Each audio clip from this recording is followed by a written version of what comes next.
who is about to enter a well-earned and well-deserved retirement. General, on behalf of the committee, thank you for your lifetime of service to our nation.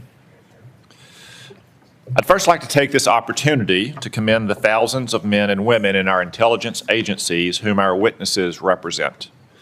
Our intelligence professionals are second to none. Because of their service, their dedication, and their sacrifice, Americans are safer at home and around the world.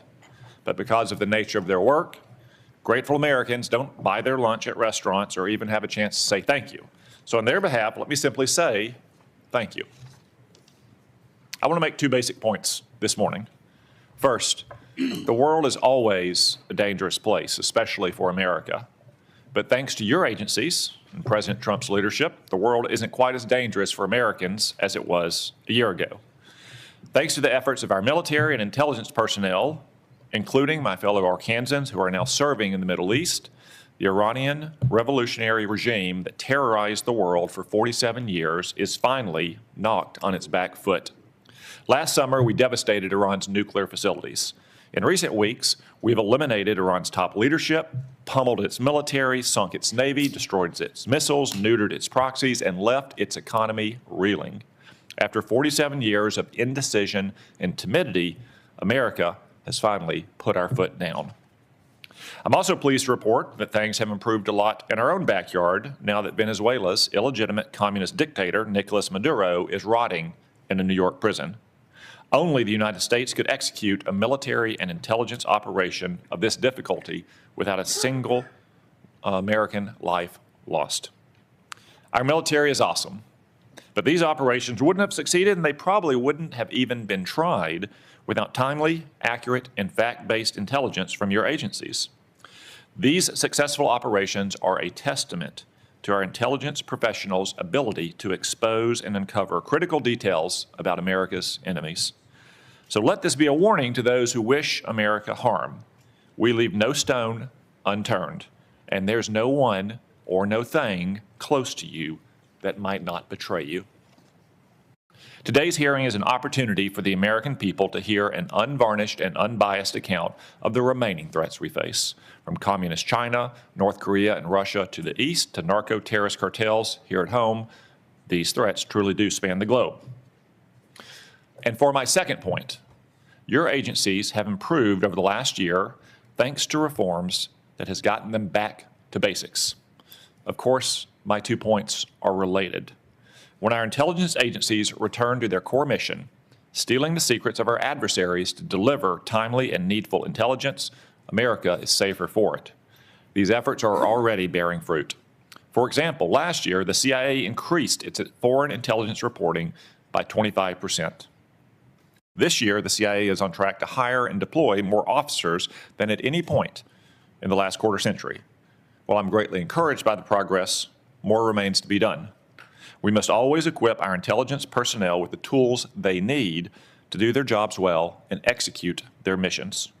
That's why I fully support President Trump's request for a clean reauthorization of FISA Section 702. And it's why I expect a healthy intelligence budget request in the administration's supplemental appropriations request to fund operations against Iran and narco-terrorists. No doubt our military needs supplemental funding, but our intelligence agencies need it just as badly. Moreover, I urge each of you to continue to make personnel and institutional reforms that will cement these changes and foreclose a return in the future to bureaucratic bloat, political bias, and excessive caution within your services. When I became chairman, I promised real reform across the entire intelligence community. Our first Intelligence Authorization Act set the foundation for a more efficient intelligence community by, for example, reorganizing the ODNI, improving the security of CIA installations, and directing resources towards foreign intelligence collection and covert action. This year, I look forward to going further, namely by growing our cadre of collectors, making generational investments in core capabilities, providing new capabilities to defend our space assets, and further codifying reforms to guard against any future return of bloated and biased bureaucracy. I look forward to working with you towards these ends. I now recognize the Vice Chairman. Thank you, Mr. Chairman, and let me also offer a good morning to our witnesses. Let me also join you, Mr. Chairman, and begin by thanking literally the tens of thousands of men and women across America's intelligence community who work every day to keep our country safe. Their work is by necessity secret. That is the nature of intelligence. But that is also why hearings like this one matter so much. Over the past year, we have seen a series of developments that raise serious concerns about the erosion of safeguards that protect both our democracy and our security. And nowhere is that more worrying than when it comes to the integrity of our elections. For decades now, our intelligence community has warned that foreign adversaries, including Russia, China, and Iran, are actively seeking to shape the outcome of American elections. These efforts have included cyber intrusions, disinformation campaigns, and covert influence operations designed to divide Americans and undermine our confidence in our democratic institutions. Protecting our elections from these threats should be one of the intelligence community's highest priorities.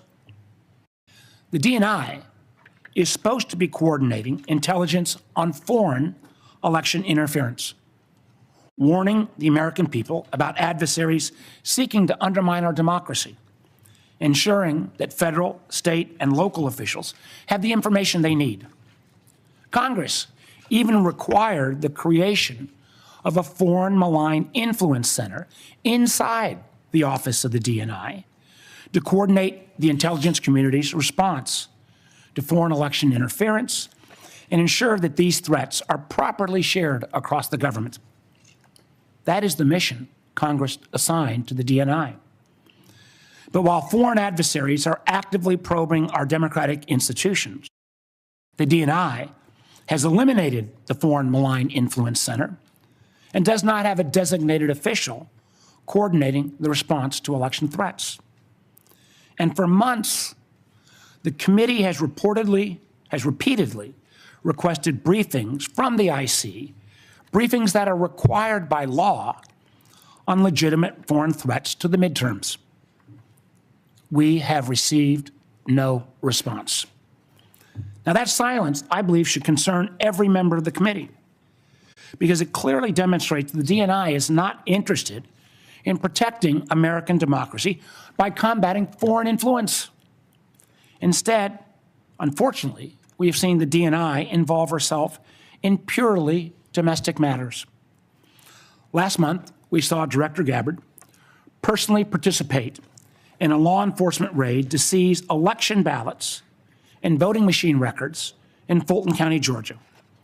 A raid tied to an election that the president lost 6 years ago. When the warrant supporting the raid was unsealed, it showed something deeply troubling. There was no foreign connection to justify the involvement of our nation's top spy. Instead, the predicate for the warrant was a slop of debunked conspiracy theories that had already been rejected repeatedly by courts, by independent investigators, and even by Georgia's own Republican Secretary of State. Yet the nation's top intelligence official was personally involved in this operation. This raises one very serious question. If the intelligence community is not being deployed to mobilize against foreign threats, why is it being deployed at all on a domestic issue? The DNI's appearance at this raid, as well as their involvement in seizing voting machines from Puerto Rico, suggests something that should also alarm every American. I believe an organized effort to misuse her national security powers to interfere in domestic politics and potentially provide a pretext for the president's unconstitutional efforts to seize control of the upcoming elections. Now, don't take my word for it. The president has repeatedly pushed for the nationalization of our elections, calling for federal government to override the state election laws and, quote, take over voting while continuing to make false statements about election fraud. And we have heard troubling rhetoric from senior officials that reinforce these concerns. As former Homeland Security Secretary Kristi Noem said publicly, we've been and this is a quote, "We've been proactive, trying to make sure we have the right people voting, electing the right leaders to lead this country." At the same time, the administration has brought into government individuals promoting conspiracy theories about our elections. The so-called White House Director of Election Security and Integrity, Kurt Olson, played a key role in efforts to overturn the results of the 2020 election. Now Mr. Olson holds a position inside the federal government with the authority to refer criminal investigations and access our most sensitive security information, all supposedly doing his witch hunts around elections. As a matter of fact, according to the court filings, he helped trigger the FBI seizure of the ballots in Fulton County. So it's worth asking, why is someone whose career has been devoted to undermining the legitimate results of a democratic election now operating from inside the federal government with access to law enforcement and intelligence authorities? What exactly has he been empowered to do? As members of our committee know, this committee was created in the aftermath of the unconstitutional abuses exposed after Watergate.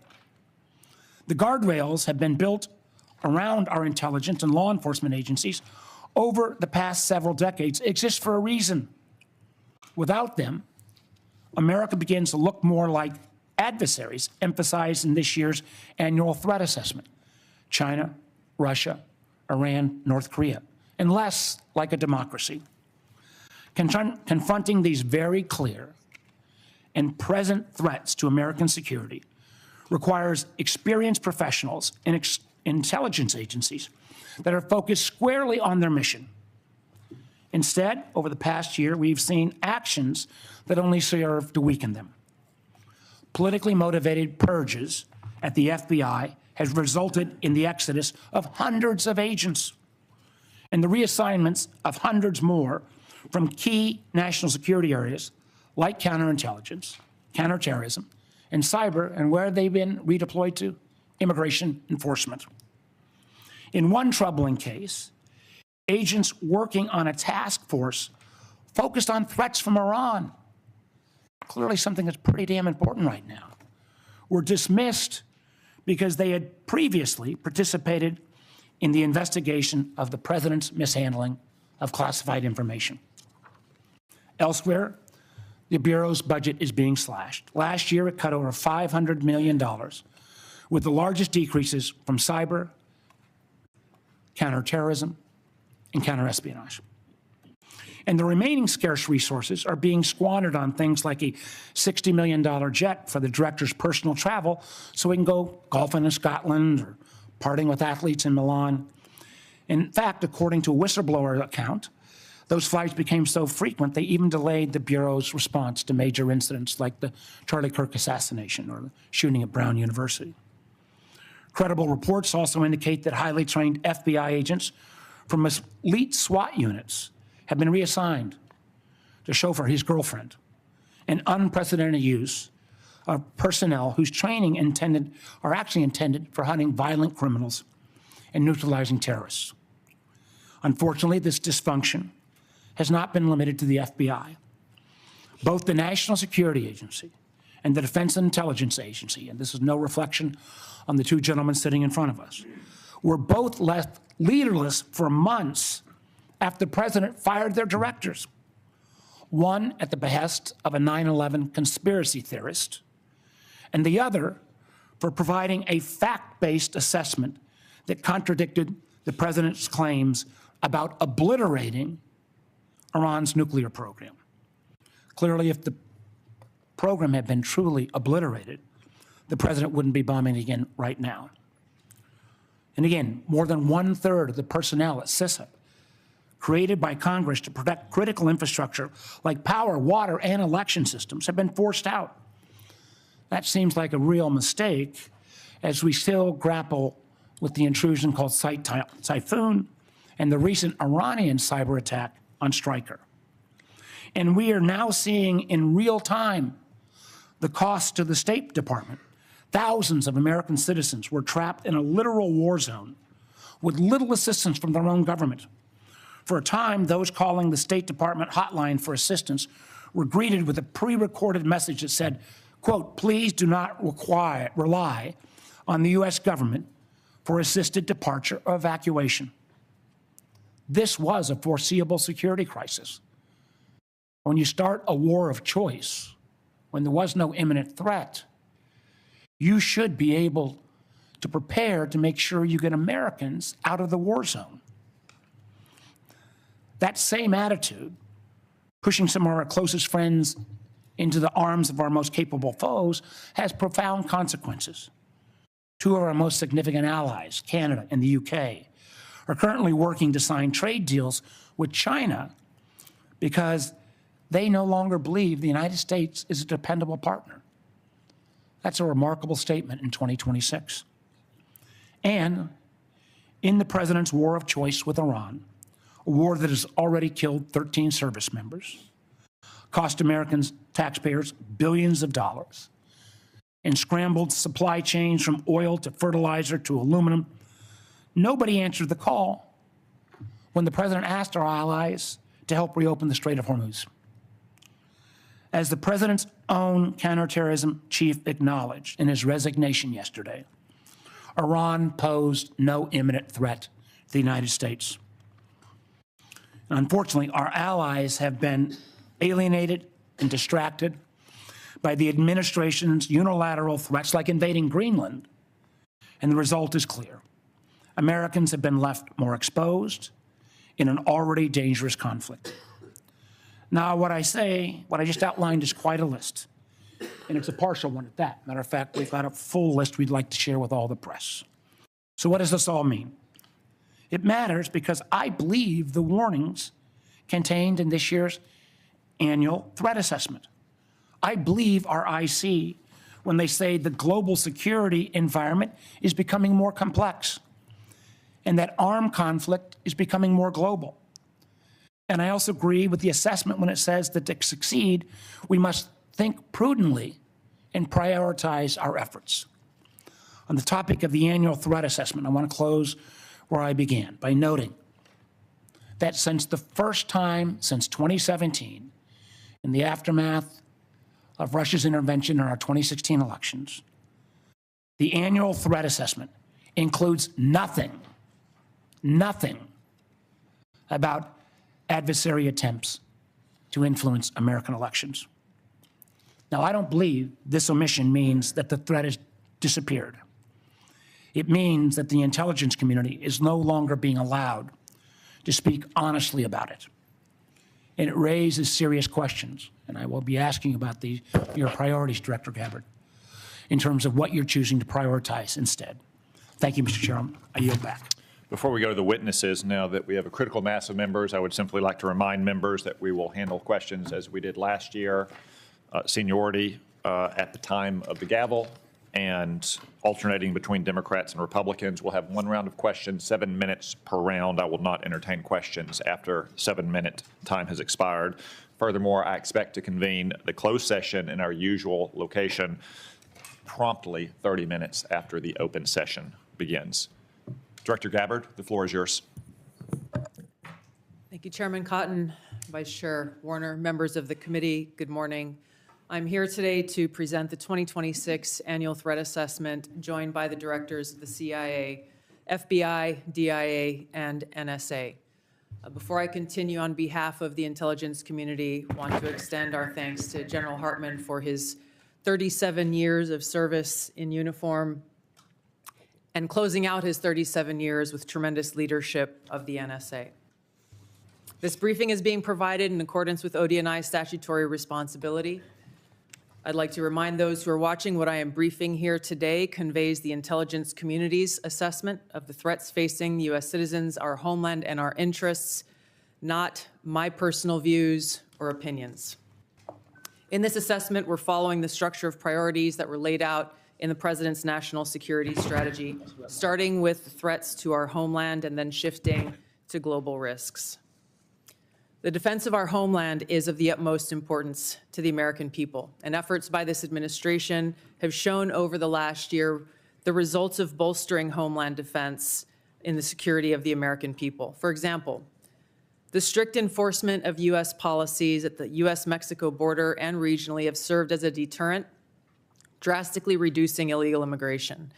Based on Customs and Border Patrol data, January 2026's monthly encounters are down 83.8% compared to January 2025. Encounters declined 79% compared to 2024. The drivers of migration are likely to continue. Potential worsening instability in countries like Cuba and Haiti risk triggering migration surges, and smugglers who have long operated as transnational criminal organizations continue to view chaos as an opportunity for profit and will continue to look to profit from illegal immigration flows. These transnational criminal organizations continue to pose a daily and direct threat to the health and safety of millions of U.S. citizens, primarily and directly by producing and trafficking in illegal drugs. Under President Trump's leadership, fentanyl overdose deaths have seen a 30% decrease from September 2024 to September 2025. President Trump's aggressive efforts to more directly and actively target these transnational criminal organizations and reduce the inflow of fentanyl precursors has already had a significant impact, which is likely to continue. We've seen fentanyl potency also decrease, likely due to disruptions to the production supply chain. U.S. efforts to work with China and India to halt the flow of fentanyl precursor chemicals to North America are demonstrating some improvement, but there is more work to be done, as sadly, there are still tens of thousands of fentanyl-related deaths in America every year. Mexico-based TCOs like the Sinaloa Cartel and Jalisco New Generation Cartel dominate the production and smuggling of fentanyl, heroin, meth, and cocaine into the United States. Colombia-based DCOs and illegal armed groups like the Revolutionary Armed Forces of Colombia and the National Liberation Army are responsible for producing and trafficking large volumes of cocaine to the U.S. and European markets, with now some indicators of attempts to expand their market to the Asia-Pacific region. Colombia remains the world's largest producer of cocaine, and Colombian criminal groups have expanded their trafficking relationships with neighboring Ecuadorian and Brazilian gangs. As you know, MS-13 is well established in cells within the United States and uses violence to intimidate the Salvadoran diaspora, engaging in murder, extortion, retail drug trafficking, firearms offenses, and prostitution, fueling increased violence and instability. These and other TCOs continue to present a very tangible and individualized risk of violent crime to everyday Americans and contribute to regional instability. As the president increases his focus on counter-drug and counter-cartel pressures, they're likely to seek ways to try to adapt their operations, including shifting production locations and trafficking routes and methods. The United States continues to face a complex and evolving threat landscape with a geographically diverse set of Islamist terrorist actors seeking to propagate their ideology globally and harm Americans, even as al-Qaeda and ISIS remain weaker today than they were at their respective peaks. The spread of Islamist ideology, in some cases led by individuals and organizations associated with the Muslim Brotherhood, poses a fundamental threat to freedom and the foundational principles that underpin Western civilization.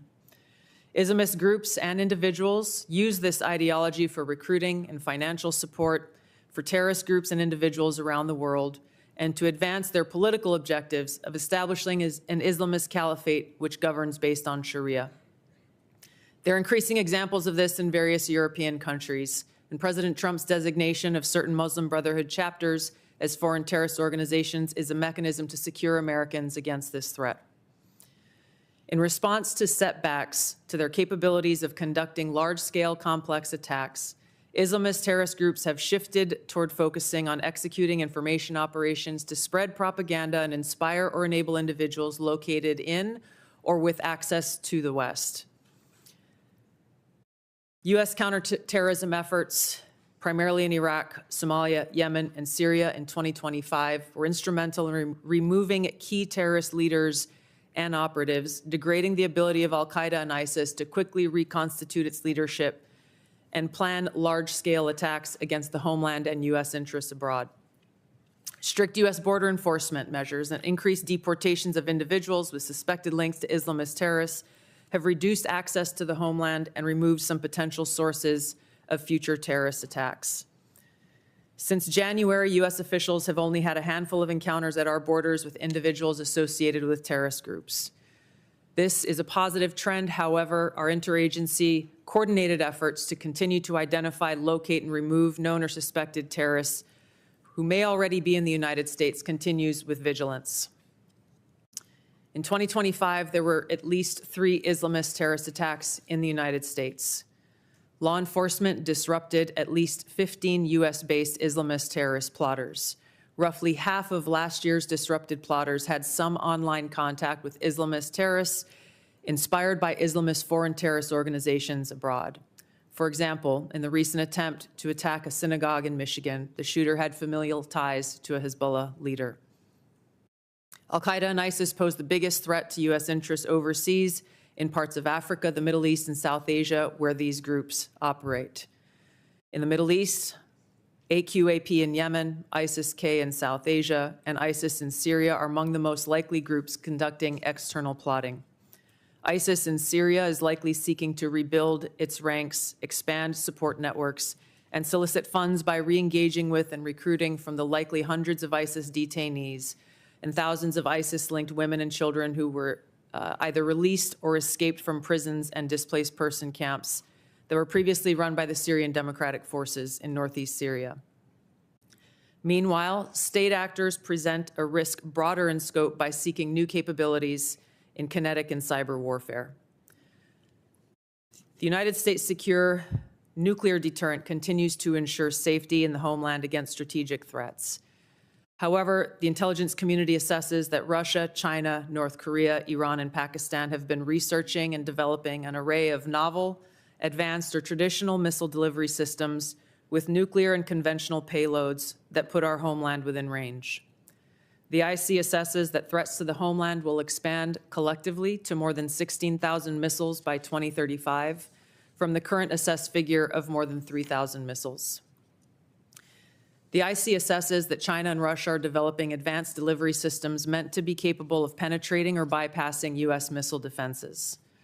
North Korea's ICBMs can already reach U.S. soil, and the IC assesses that it is committed to expanding its nuclear arsenal. Pakistan's long-range ballistic missile development potentially could include ICBMs with a range capable of striking the homeland. The IC assesses that Iran has previously demonstrated space launch and other technology it could use to begin to develop a militarily viable ICBM before 2035, should Tehran attempt to pursue that capability.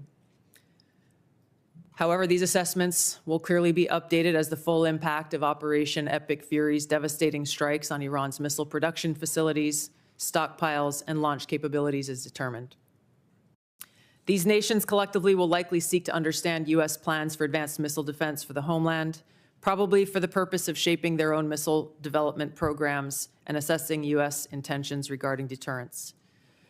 Shifting to the cyber domain, the IC assesses that China, Russia, Iran, North Korea, and non-state ransomware groups will continue to seek to compromise U.S. government and private sector networks, as well as critical infrastructure, to collect intelligence, create options for future disruption, and for financial gain.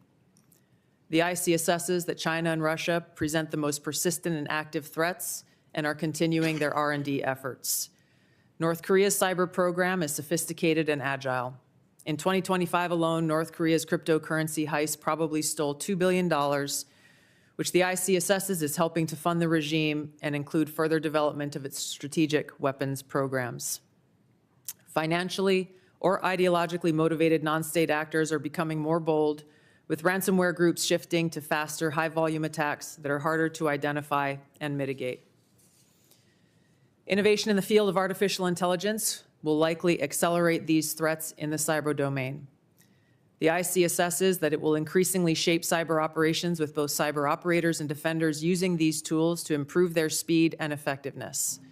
For example, in August of 2025, cyber actors used an AI tool to conduct a data extortion operation against international government, healthcare, and public health emergency service sectors, as well as religious institutions. Moving to the Arctic, the IC assesses that Russia, and to a lesser extent China, aim to strengthen their presence in the region through increased maritime trade, natural resource extraction, and military activity. Russia, which has the longest coastline in the Arctic, has long sought recognition of its polar great power status and is deploying more military forces and building new permanent infrastructure. China, though not an Arctic country, is engaged in more limited efforts in the region to advance its own strategic and economic interests. The IC assesses that China is the most capable competitor in the field of artificial intelligence. The IC assesses that AI capabilities are rapidly advancing and changing the threat landscape, as this is a defining technology that enables computers and machines to simulate human learning comprehension, problem solving, creativity, and autonomy. It will be critical to ensure that humans remain in control of how AI is used and of the machines that may threaten to autonomously violate the interests of the American people across all domains. AI adoption at scale across the spectrum of usage poses serious risks. AI has the potential to aid in weapons and systems design and has been used in recent conflicts to influence targeting and streamline decision-making, underscoring the risk and likely threats that could manifest on the battlefield. Early developers in quantum computers will give countries an extraordinary technological advantage over others to quickly process national security information and break current encryption methodology used to protect sensitive finance, healthcare, and government information. The global security landscape is volatile and complex, with armed conflict growing more common and posing potential threats against U.S. interests. Strategic competition and regional and smaller powers are becoming more willing to use force to pursue their interests, heightening the risk of conflict. The IC assesses the space domain is becoming increasingly contested, with China and Russia developing counter-space capabilities to challenge U.S. space efforts. The threat of nuclear proliferation and advancing chemical and biological warfare capabilities continues to grow. I'll turn now to our neighborhood in the Western Hemisphere, where flagging economies, high crime rates, pervasive organized crime, migration flows, corruption, narcotics trafficking, all of these present a spectrum of risks to U.S. interests, and where strategic competitors seek to gain greater influence in the region. The IC assesses that Latin America and the Caribbean almost certainly will see hotspots of volatility in the coming year. Since Maduro's arrest, the IC assesses a shift in Venezuela's leadership towards cooperating with the U.S. to open its economy, to develop the country's oil and gas extraction capability, and we've seen their movement in releasing political prisoners. The U.S.-Mexico-Canada Agreement review in 2026 will likely increase uncertainty in many Latin American countries, especially those that rely on Mexico as an export destination for intermediate goods for manufacture and onward export to the U.S. China, Russia, and Iran are likely seeking to sustain economic, political, and military engagement with Latin America. The IC assesses that China's demand for raw materials is likely to continue to drive its economic outreach, while Russia likely wants to expand its current security and diplomatic ties with Cuba and Nicaragua. The IC assesses that China aims to elevate its own political, economic, military, and technological power to increase its own regional positioning and global influence to fend off threats to their interests. While there are challenging areas where interests diverge, President Trump's diplomatic engagements with President Xi to work towards U.S. interests have enabled progress where those interests align. The IC assesses that China continues to rapidly modernize its military forces across all domains in pursuit of its goal to achieve world-class status by mid-century. This includes building a force with the aim of being capable of deterring U.S. and allied forces in the region, and to achieve their stated objective of developing the ability to seize Taiwan by force if necessary. However, the IC assesses that China likely prefers to set the conditions for an eventual peaceful reunification with Taiwan short of conflict. The IC assesses that an increasingly confident North Korean regime remains a source of concern regionally and globally. Its weapons of mass destruction, its conventional military capabilities, illicit cyber activities, and demonstrated willingness to use asymmetric capabilities poses a threat to U.S. and its allies, particularly South Korea and Japan. North Korea's partnership with Russia is growing, and in 2025, Kim took steps to improve ties with China, still North Korea's most important trading partner and economic benefactor. The IC assesses that North Korea's support for Russia in the war against Ukraine has increased North Korea's capabilities as their forces have gained combat experience in 21st century warfare, along with equipment. In 2024, North Korea deployed more than 11,000 troops to Russia to support combat operations in Kursk. Pyongyang continues to develop and expand its strategic weapons programs, including missiles that can evade U.S. and regional missile defenses. It is continuing to work to increase its nuclear warhead stockpile and maintains biological and chemical weapons capabilities. Russia retains the capability to selectively challenge U.S. interests globally by military and non-military means. The IC assesses that the most dangerous threat posed by Russia to the U.S. is the potential of an escalatory spiral in an ongoing conflict such as Ukraine, or a new conflict that led to direct hostilities, including the potential deployment of nuclear weapons. The IC assesses that Putin continues to invest in Russia's defense industrial base, as well as novel capabilities that may pose a greater threat to the U.S. homeland and forces abroad than conventional weapons. Russia has advanced systems, hypersonic missiles, and undersea capabilities designed to negate the U.S. military advantage. Moscow also relies on other tools to exert pressure, using gray zone tactics to further its goals and compete below the level of armed conflict. Russia is also building an extensive counterspace capabilities to contest U.S. space dominance. Its development of a nuclear counterspace weapon poses the greatest single threat to the world's space architecture. During the past year, the IC assesses that Russia has maintained the upper hand in the war against Ukraine. U.S.-led negotiations between Moscow and Kiev are ongoing. Until such an agreement is met, Moscow is likely to continue fighting a slow war of attrition until they view their objectives have been achieved. In the Middle East, conflict and instability will shape security, political, and economic dynamics in a variety of ways. The IC assesses that Operation Epic Fury is advancing fundamental change in the region that began with Hamas's attack on Israel on October 7, 2023, and continued with the 12-day war last year, resulting in weakening Iran and its proxies. The IC assesses the regime in Iran appears to be intact but largely degraded due to attacks on its leadership and military capabilities. Its conventional military power projection capabilities have largely been destroyed, leaving limited options. Iran's strategic position has been significantly degraded. The U.S.-led maximum pressure campaign and snapback of European sanctions added additional pressure to an already bleak Iranian economy, resulting in mass protests earlier this year that Tehran suppressed by killing thousands of protesters. Even if the regime remains intact, the IC assesses that internal tensions are likely to increase as Iran's economy worsens. Even so, Iran and its proxies continue to attack U.S. and allied interests in the Middle East. The IC assesses that if a hostile regime survives, it will likely seek to begin a years-long effort to rebuild its military, missiles, and UAV forces. Prior to Operation Epic Fury, the IC assesses Iran was trying to recover from the severe damage to its nuclear infrastructure sustained during the 12-day war and continued to refuse to comply with its nuclear obligations with the IAEA, refusing them access to key facilities. The IC assesses that China, Russia, and North Korea see the United States as a strategic competitor and potential adversary. Iran has long viewed the U.S. as an adversary and is engaged in active conflict with the U.S. as of today. These four countries, the IC assesses, are likely to continue their selective cooperation with each other, which could bolster their individual capabilities and threats to U.S. interests more broadly.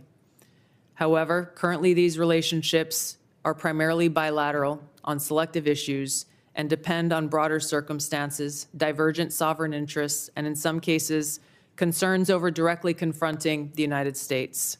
These factors, the IC assesses, are likely to constrain their relationships.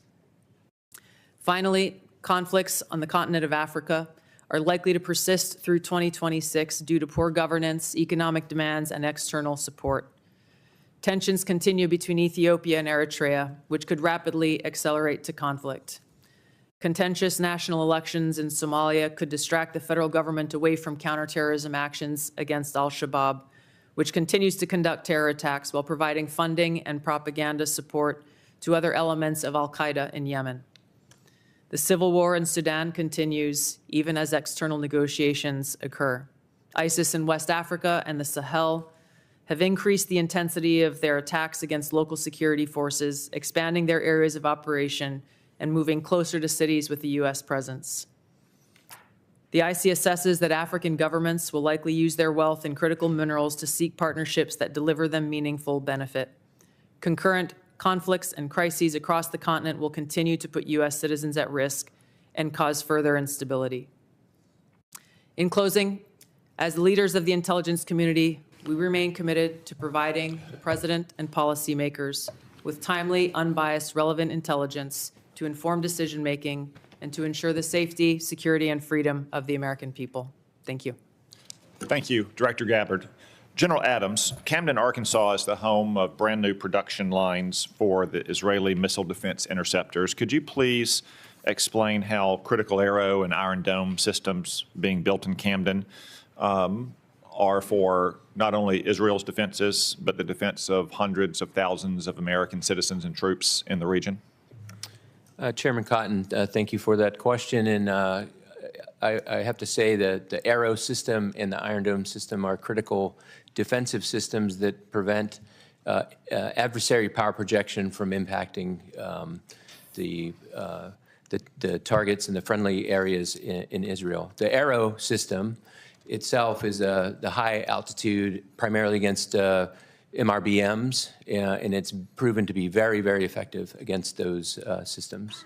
The Iron Dome is more of a closer-in system, protecting against rockets and things of that nature. But the combination of those two with U.S. systems creates a shield to prevent those attacks from the Iranians impacting key areas in areas where they're protecting.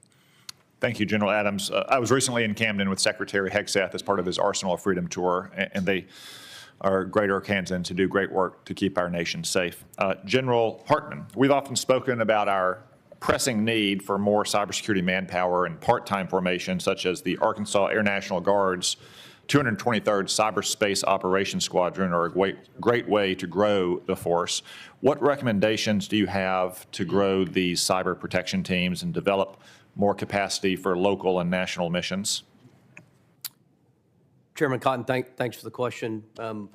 I did hear a little bit about the great team in Arkansas there, and I know 855 CPT operates from that formation. And so for us, certainly looking at a number of different initiatives. One, ensure that we can share all of the relevant top secret classified information and other sort of indications and warning that the organizations need.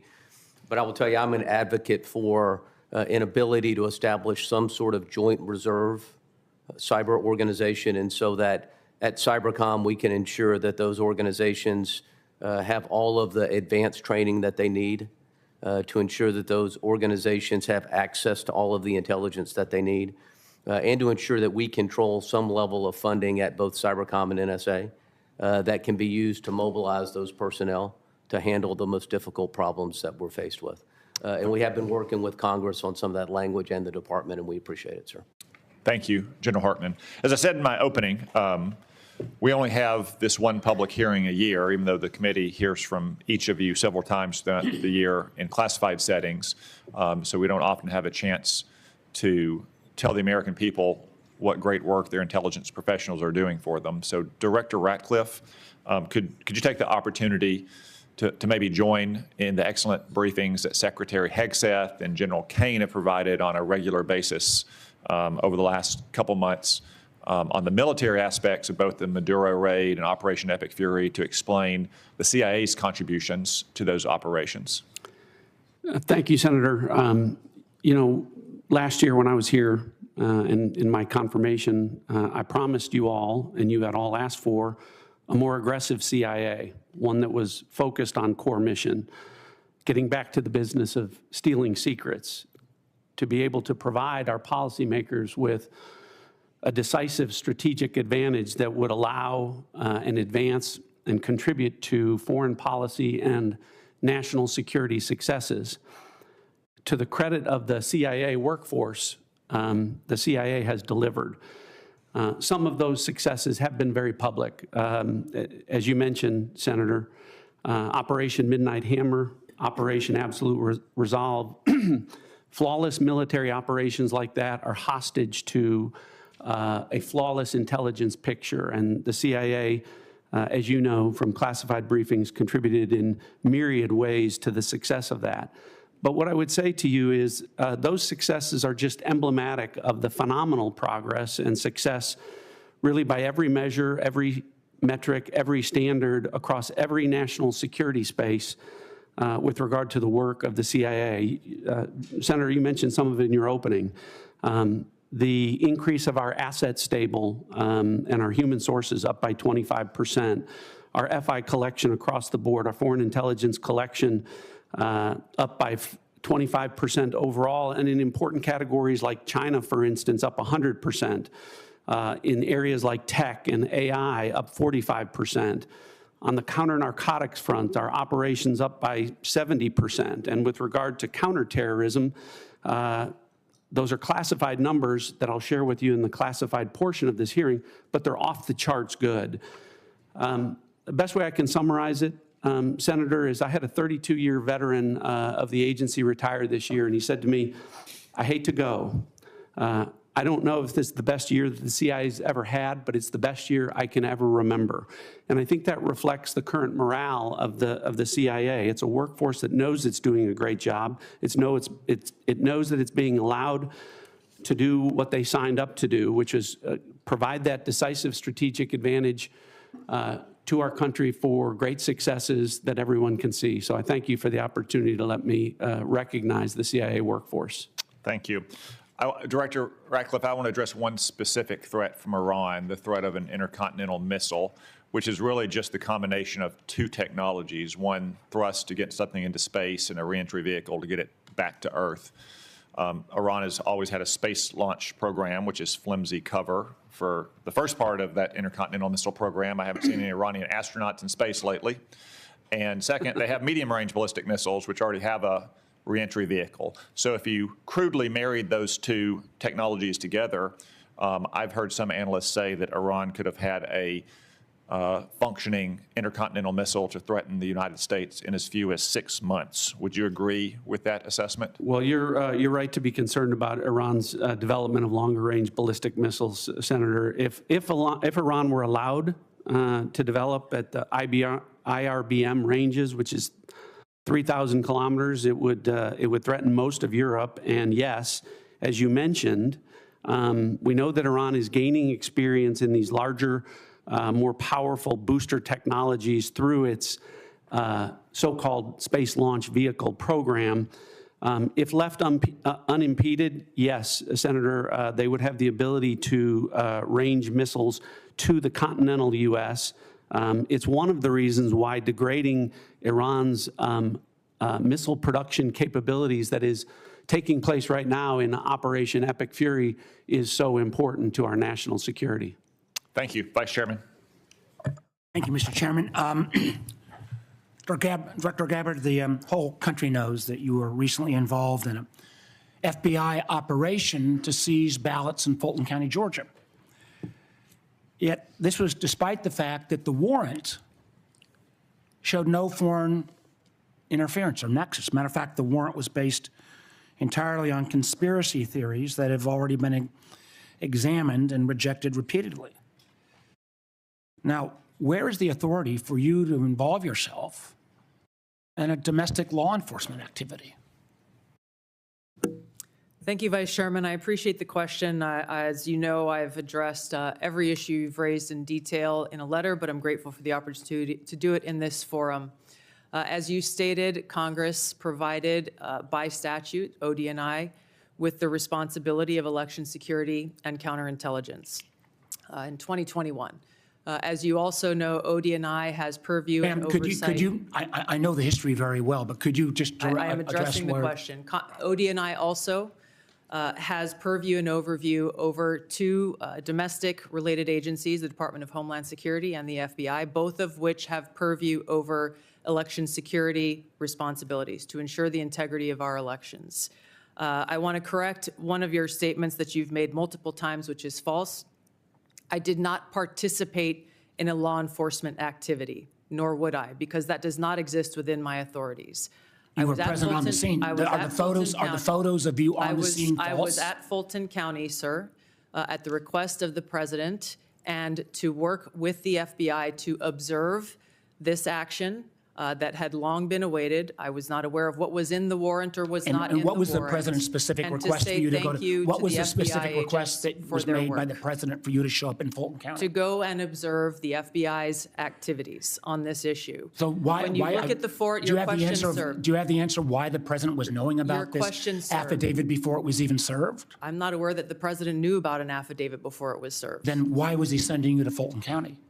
This occurred the day that the FBI had it approved, their warrant approved by a local judge, and they began to execute this. To address your question, sir, about the foreign nexus question, in order for us to better understand the vulnerabilities in our election systems that may exist today as we look to 2026, and yes, we are very focused on trying to make sure that this election is one that the American people have Director faith, Gabbard, I've got a number of count their questions. votes Director as Gabbard, cast. I have a number of questions. Let me ask my next question, please. You have not provided any of the required reports or briefings to this committee on foreign interference. This is the first threat assessment since 2017 that didn't even mention foreign interference. Last year, when you were already confirmed, it mentioned it at high level. Are you saying there is no foreign threat to our elections in the midterms this year? As I stated in the outset of my remarks, this year's annual threat assessment matches the prioritization of threats and Please answer the question, yes or no. Is there foreign threat interference to our elections this year? Laid out. Are there foreign? Please allow me to answer the question, sir. The intelligence community has been and continues to remain focused on any collection and intelligence products that show a potential foreign threat for those who are seeking to. So far, there has been none then, because you've made no reports. Excuse me, ma'am. If you want to ask the questions, you should have stayed in Congress. Please answer the questions. I didn't ask you a question, sir. I'm trying to answer your questions. So you're saying the failure to provide any reports or the failure to have any mention of a foreign threat assessment, I would draw the conclusion there must be no foreign threat to our elections in 26. So that brings me a question that I have for both you, ma'am, and Director Patel. There are reports that in 2020, the president was preparing an executive order to potentially seize ballots or bring in federal forces. There is a published report that there is a similar EO being drafted right now about 2026, citing China. Director Patel, do you have any knowledge of that draft EO? Thank you, Vice Chairman. I do not, sir. Director Gabbard, do you have any? I do not. Thank you. Let me move to Iran. Now, I understand, and I appreciated, Director Gabbard, your comments yesterday about agreeing that the president has sole authority, I guess, in his bones to declare whether something is an imminent threat. I didn't agree with your friend, Mr. Kent, but I didn't, again, I agreed with him yesterday on the fact that there was no imminent threat. I guess what I'm concerned about, one thing is, even in your printed testimony today on page 6, and your last paragraph on page 6, as a result of Operation Midnight Hammer, Iran's nuclear enrichment program was obliterated. There's been no efforts to try to rebuild their enrichment capability.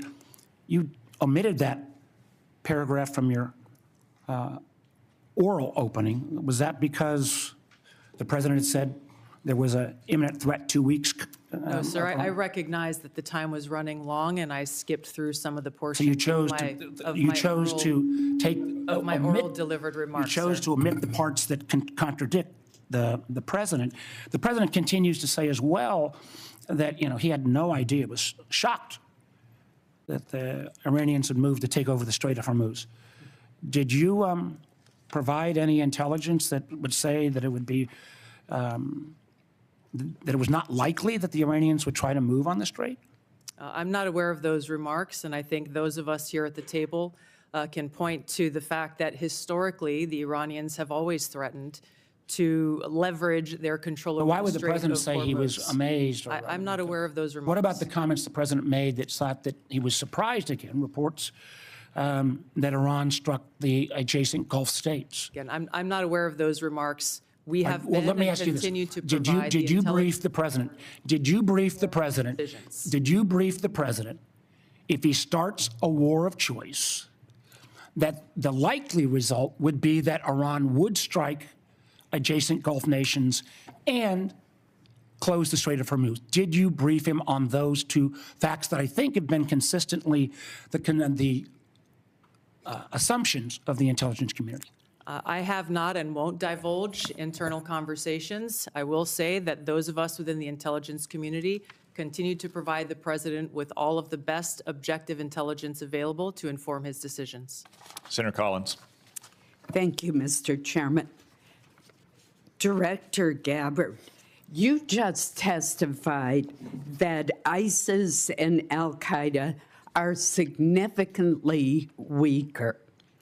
And reflecting that view, you have devoted declining budgets, personnel, and emphasis on countering terrorism. Yet, the fact is that ISIS is growing and operating in Somalia, Afghanistan, Syria, Pakistan, and Iraq. Al-Qaeda is surging in Afghanistan, the Arabian Peninsula, and throughout Central Africa.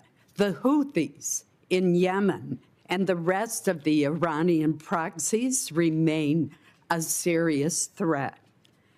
Focusing, as you have done, on great power competitors seems to have diverted resources from the fight against terrorism, a fight that's very much still going on. As I have said repeatedly, it is terrorists who want and can kill Americans today. We've just seen the terrorists in Michigan attacking the synagogue. In addition, it appears that a more stovepiped effort in the Intelligence Committee has returned. How are you ensuring that Americans are safe and that you are countering counterterrorism threats to our homeland and to U.S. citizens abroad? Thank you, Senator Collins, for your question and the opportunity to clarify the comments in my opening statement. My reference to the size of ISIS and al-Qaeda organizationally is smaller and weaker than it was during its peak over a decade ago. However, I completely concur with your remarks about the threat of ISIS, al-Qaeda, and other Islamist terrorist groups around the world and the threat that they pose to U.S. interest service members and directly to the homeland. Our ODNI National Counterterrorism Center has been at the forefront of ramping up and I believe is more active today than it has been certainly in a long time. We are dedicating every resource that they ask for, as well as the counterterrorism elements across the IC, to make sure that we are never taking our eye off of this persistent threat to the American people. The change in tactics based on the current environment is something we continue to be most concerned about. We are seeing less indicators of large-scale organized complex threats or attacks, and instead efforts focused on individuals either who have been radicalized by Islamist propaganda and may not have ever had contact with ISIS or al-Qaeda, for example, and others who have had contact, of which we are able to have more indications of. This remains and will be, and as we come to present our budgets to you, a foremost and primary priority, the integration across the intelligence community on the counterterrorism threat occurs every single day with our teams working very effectively together to thwart terrorist attacks as we have over the last year. Director Patel, I'm going to follow up on this issue with you. ISIS targets potential recruits online through social media, gaming platforms, encrypted messaging apps. ISIS even facilitated a network online to smuggle illegal immigrants into the United States. Since April 2021, there have been more than 52 jihadist-inspired cases across 30 states. What measures is the FBI taking to prevent foreign terrorist organizations from recruiting or influencing Americans, while also ensuring the protection of individuals' right to privacy? Thank you, Senator. And I think you said it best. They have transferred their capabilities in terms of personal recruitments to online recruitments, which makes any terrorist organization, including ISIS, all the more powerful. What we have done is extended and expanded resources to environments like the Threat Screening Center, which allows us to collect biometric capabilities from all over the world. We've had a double-digit increase in that and a double-digit increase in intelligence production.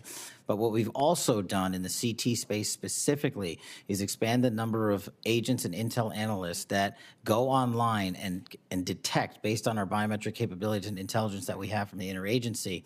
And what that leads us to is what we saw in December of last year, Senator, where we at the FBI stopped 4 terrorist attacks, 4 in California, Texas, North Carolina, and Pennsylvania, 3 of which were ISIS-inspired. We were able to detect these individuals both online and in person using our covert platforms, and we shuttered a bombing campaign in Southern California and 2 mass casualty events for New Year's Eve. Director Gabbard, the intelligence community did not detect an extremely serious breach affecting our telecommunications industry due to the Chinese Salt Typhoon incursions for a very long time. In addition, the Chinese Volt Typhoon threat poses a terrible threat to U.S. critical infrastructure. Specific sectors throughout the United States have been overlooked and underprotected. What are you doing to deal with the threat to critical infrastructure, our electric grid, our communication systems, given this huge miss by our talented intelligence community? Thank you, Senator Collins, for the question. Working with our partners at NSA and others to detect these threats and how they may be evolve or developing is something we're continuing to work on. Building strong partnerships with the private sector, whether it be in the telecom industry, the financial sector, the healthcare sector, the energy sector, is something that I'm rebuilding. We've seen some of these ongoing relationships falter over previous years. I've personally been astounded by some of the conversations I've had with leaders from these industries who are just as concerned as we are about these threats to our critical infrastructure, and yet don't feel that they have the connectivity or the information to be able to secure their own infrastructure. So in short, building those stronger partnerships, integrating and being able to share information intelligence where we can is critical for us to be able to secure our country from these threats. Thank you, Senator Collins. Senator Wyden. Thank you, Mr. Chairman. Director Gabbard, last year your agencies testified, and I quote, "Iran's large conventional forces are capable of inflicting substantial damage to an attacker, executing regional strikes, and disrupting shipping, particularly energy supplies, through the Strait of Hormuz." In other words, every problem we're seeing now was not only foreseeable, but was actually predicted by the intelligence agencies. So, Director, in the lead up to the start of this war 3 weeks ago, did the intelligence agencies stick to their assessment that in response to an attack, the Iranians had the capability to shut down the Strait of Hormuz? Thank you, Senator Wyden. The intelligence community has continued to provide the president and his team with the intelligence related to this operation in Iran before and on an ongoing basis. So right now, we're in a global energy crisis. We're paying more for gas. The economy is in danger. And it seems to me, and I heard you discuss this with Senator Warner too, that there's a lot of hedging going on with respect to entirely foreseen consequences of the war. And that strikes me, Madam Director, as what amounts to a historic mistake. Now, my second question is, did the intelligence agencies assess that the Iranians could respond to a regime change attack from us by attacking U.S. forces and other Americans in the region? The IC assessment has always taken very seriously the threat of the Iranian regime's missile capabilities and how our American troops within the region may be put at risk. Again, you know, it seems to me with Americans dying in the war, it's hard to see how you can sit here and say that the intelligence agencies couldn't provide a clear warning that if attacked, the Iranians would respond by attacking our people. Now, on Monday, Madam Director, Donald Trump was asked about Iranian strikes on the Gulf states. He said, and I quote, nobody, no, the greatest experts, nobody thought they were going to hit the Gulf states. You all are supposed to be the greatest experts. That's what we have you there for. Director Gabbard, did the intelligence agencies assess that Iran could conduct strikes on our own partners in the region if it was attacked? The intelligence community has continued to assess the potential threats to the region, the existing threats to the region, and providing those assessments to the policymakers and decision makers. Let me move on to several others of you with respect to 702 of FISA, and I'm going to start with you, General Hartman. When Congress last reauthorized Section 702 of FISA, it included a provision that expanded the type of companies and individuals who could be forced to assist the government in its spying. Has this expansion resulted in any intelligence, General Hartman? Senator, thanks for the question. Just to be clear, this provision provided us an ability to collect foreign intelligence on personnel outside of the United States. This is the major 702 issue in terms of expansion. What was the effect of what was done? Senator, I would prefer to talk to you about exact specifics in the closed session. I'm happy to do that. Let's understand, though, this is a dangerously broad provision that could be used to rope in anybody with access to a cable box, a Wi-Fi router, or a server. It was jammed into the 2024 reauthorization bill at the last minute. Senators were told they had no choice but to support it. And now, 2 years later, we've just had testimony from a very respected individual who's saying, so far it has had no value. So, colleagues, we are getting ready to have another discussion on this, and this ought to be a warning to every senator that not every new spying power that is sold as urgent and critical actually is. Senator, could I please respond to that? Of course. So, Senator, I just want to be clear. It provided us no additional authority that doesn't involve collecting intelligence on foreigners that are outside of the United States of America. Fine. Director Patel, a question for you. In 2023, your predecessor testified that, and I quote, to my knowledge, we do not currently purchase commercial database information that includes location data derived from internet advertising. Is that the case still? And if so, can you commit this morning to not buying Americans' location data? Thank you. The FBI uses all tools, Senator, thank you for the question, to do our mission. We do purchase commercially available information that's consistent with the Constitution and the laws under the Electronic Communications Privacy Act, and it has led to some valuable intelligence for us to be utilized with our private and partner sectors. So you're saying that the agency will buy Americans' location data.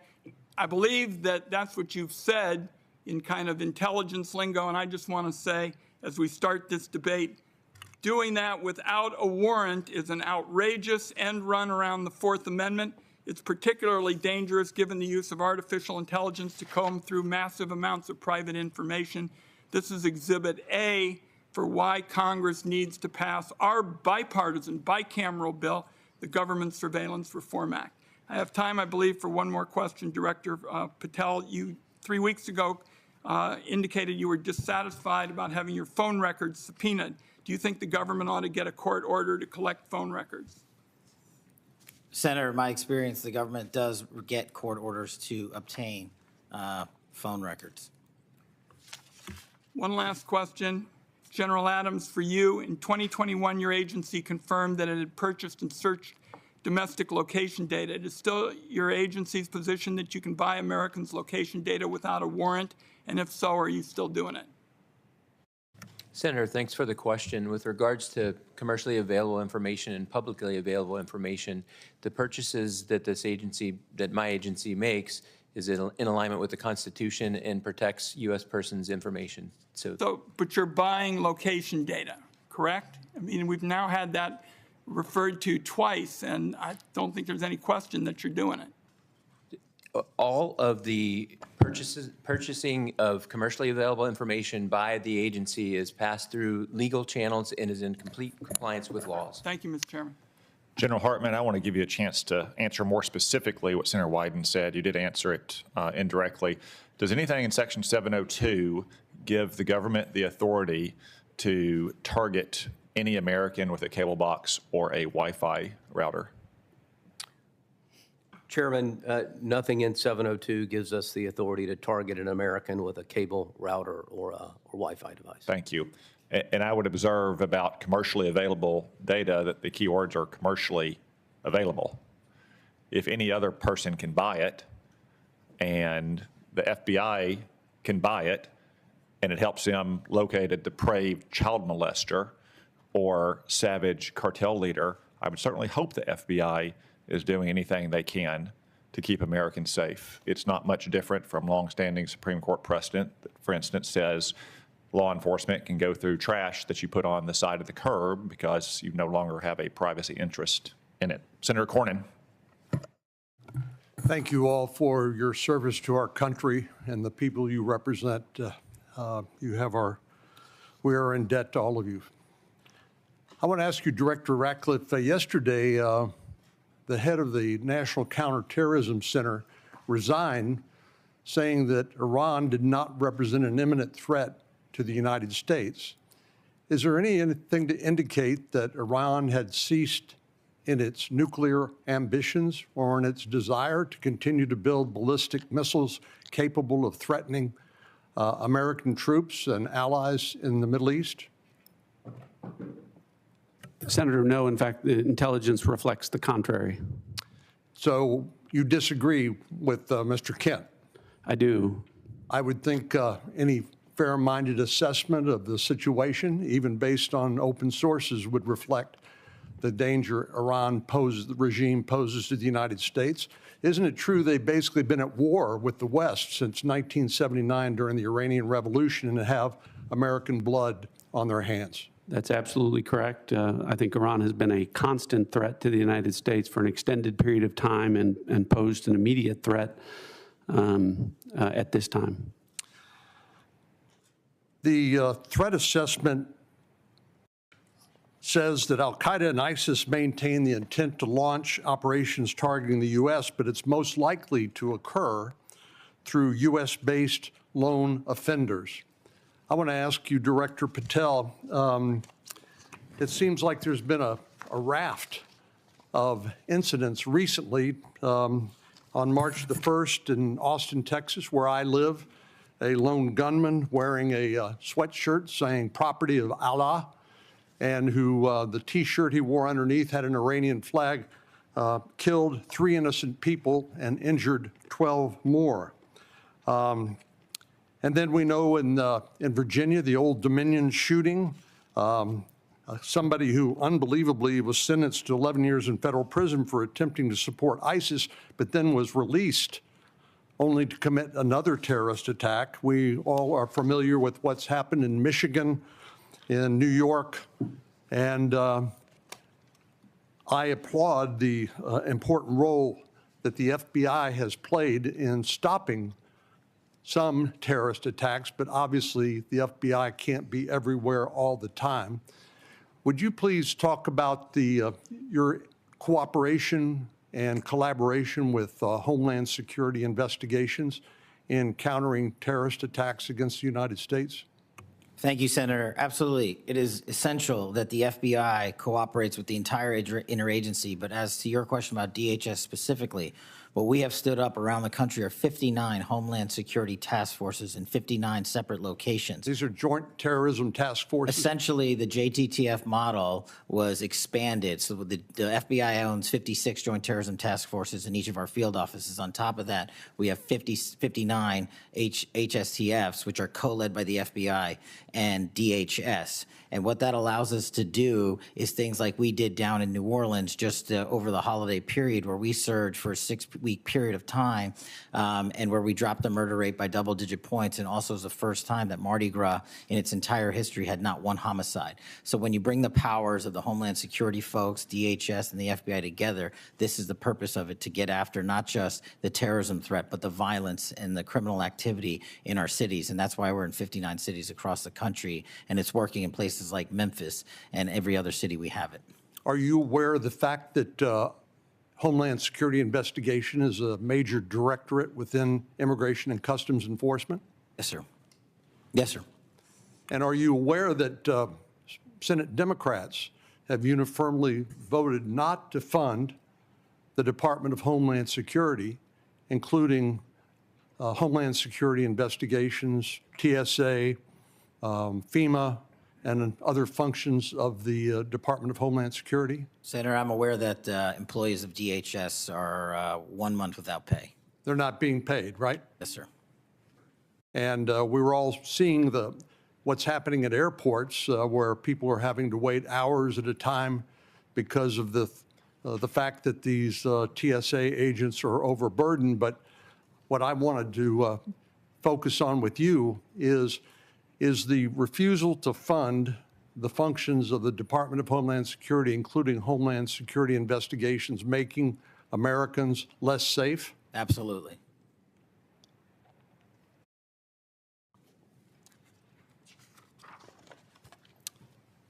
So give us an example of some of the cooperation that you all have engaged in with, the FBI has engaged in with the Homeland Security investigations. I'm looking at an article here that talks about the 190,000 Afghan nationals that were admitted to the United States, literally unvetted, and there are examples of individuals within that 190,000 who have committed terrorist attacks against the United States and against American citizens.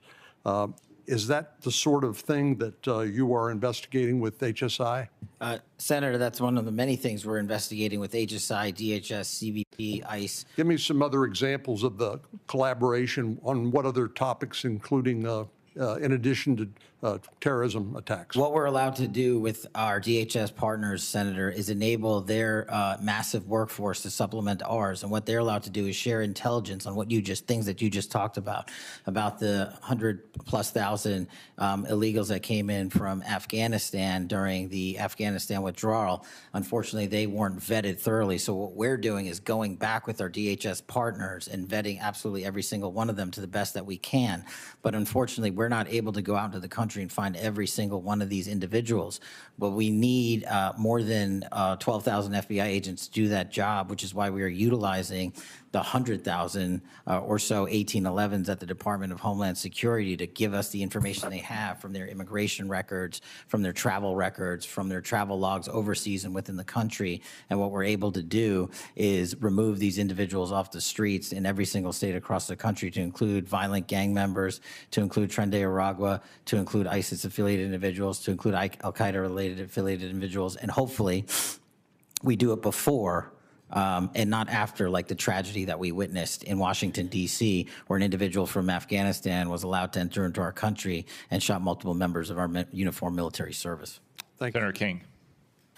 Thank you, Mr. Chairman. I do need to point out in response to some of the previous comments, twice in the last 2 weeks, as recently as last Thursday, Senator Patty Murray, the Appropriations Committee, put a bill on the floor that would have fully funded TSA, FEMA, CISA, and the Coast Guard for the rest of the year, leaving the focus on the dispute that we have with the conduct of ICE as separately. So inexplicably to me, that bill was blocked by my Republican colleagues. It would have, as I say, fully funded TSA, FEMA, CISA, Coast Guard, and then focused the attention on the situation with ICE. So I just want to be clear on who's blocking funding for those 4 agencies. I'd like to ask Ms. Gabbard and Director Ratcliffe, Director, both of you, were either of you in the room or your designees when the President was making the final decision about taking this action against Iran on February 27th, 28th? Was there an intelligence committee, intelligence community present in those deliberations? Mr. Ratcliffe, your response? Senator King, probably in dozens and dozens of briefings with the president. I don't know if there was a single meeting where there was a single time where a decision was made. Were those dozens of meetings right during the lead up to this war? I know you've met many times, but I'm talking about it in the 2 weeks or so before the decision to go into Iran was made. Again, countless meetings with the president. During that period? During that period. Director Gabbard, were you present in those discussions? Likewise, yes. The reason I'm asking the question is there seems to be a discrepancy between what the Intelligence Community has reported over the years and what the President has said in terms of this action. For example, Senator Wyden read the report from a year ago that strikes against neighboring states and action to close the Strait of Hormuz was predicted by the intelligence community. And yet the President says nobody knew. And my question is, did you tell him? Anybody want to answer that question?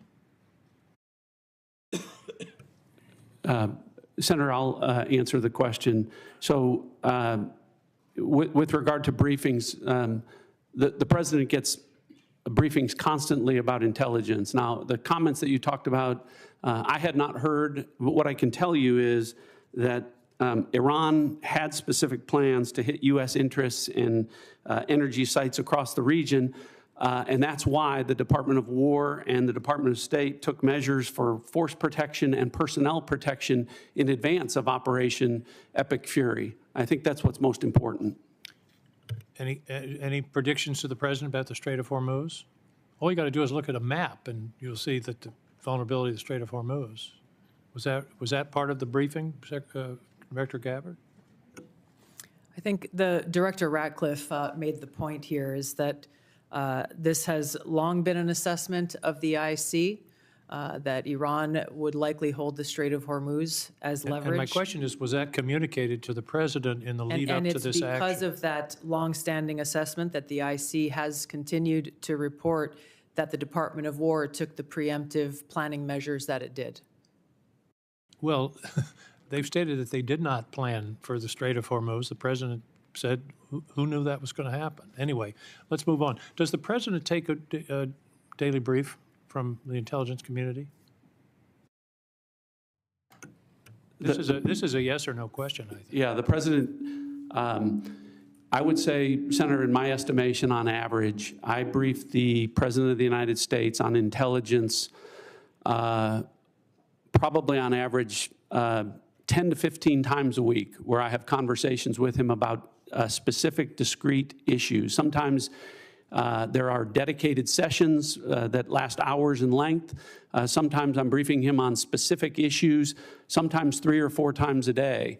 But I would say on average, my interactions where I'm briefing the President on important national security matters happens probably on average 10 to 15 times per week. Thank you. Could you update us on the intelligence on Russian intelligence sharing with Iran in the current conflict? What do we know? Senator, if there is that sharing going on, that would be an answer that would be appropriate for a closed session. Well, it's been in the public press. This is open source that it's occurring. Is it occurring? Again, if it is occurring, that would be an answer appropriate for a closed session. What I can tell you is that according to the Department of War, any support that Iran may be receiving is not inhibiting their operational effects. Okay, that's sort of the first cousin of a yes, I guess. According to intelligence analysis, can regime change or the elimination of the estimated 1,000 pounds of highly enriched uranium be accomplished without boots on the ground? Senator, the discussion about the Iranian nuclear capability, we intend in the closed session to talk about that in great deal. With regards to revealing any information about the ability to do that, I would have to defer that to closed session. Okay, I'll see you in an hour. Finally, there was very little, if anything, in the report, in the assessment about climate change, and that's been in past reports. There is a lot of discussion about migration. The estimates are that climate migrants, because of the changes in the climate and the atmosphere, and particularly in the center equatorial area of the Earth, will range from 200 million to 1 billion people by 2050. Do you believe that is a national security threat that should be addressed? The Syrian refugees were about 6 million, and they upset the politics of Europe for several years. We're talking about 200 million to 1 billion people on the move. I believe that's something we should be discussing and that the intelligence community should be assessing. Director Gabbard? Yes, Senator, there are a number of drivers of things like migration. It would be an extensive and voluminous annual threat assessment if we included every single one. This annual threat assessment is focused, again, on the priorities laid out by the President's national security strategy and on the effects that we can take action, operational action, to protect U.S. interests. Well, I would suggest combating climate change is something we can take action on. Thank you, Mr. Chairman. On the matter of media reports about Russian or Chinese collaboration with Iran, I would point out that the media is not a classification authority. And that kind of story, whether true or not, might be better suited for the FBI to investigate on whether there's been unlawful disclosures of classified information.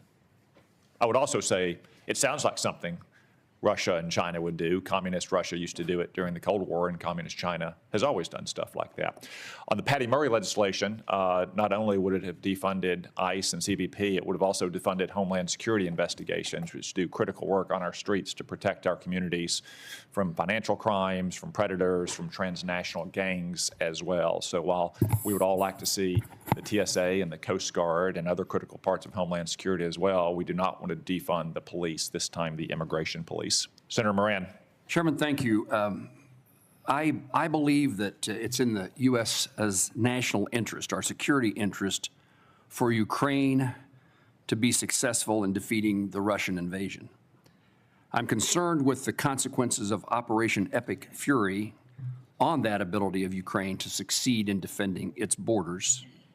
And General Adams, in broad terms, not necessarily, not classified terms, what are the consequences to the supply chain, to the capability of the United States to supply NATO allies and Ukraine as a result of Operation Epic Fury? My question is that usual problem of how do we do both? Are we doing both? Is U.S. support maintained or diminished for Ukraine as a result of Epic Fury? Senator, thank you for that question, and we do continue to, beyond Epic Fury, observe what is happening across the world in crises like Russia and Ukraine.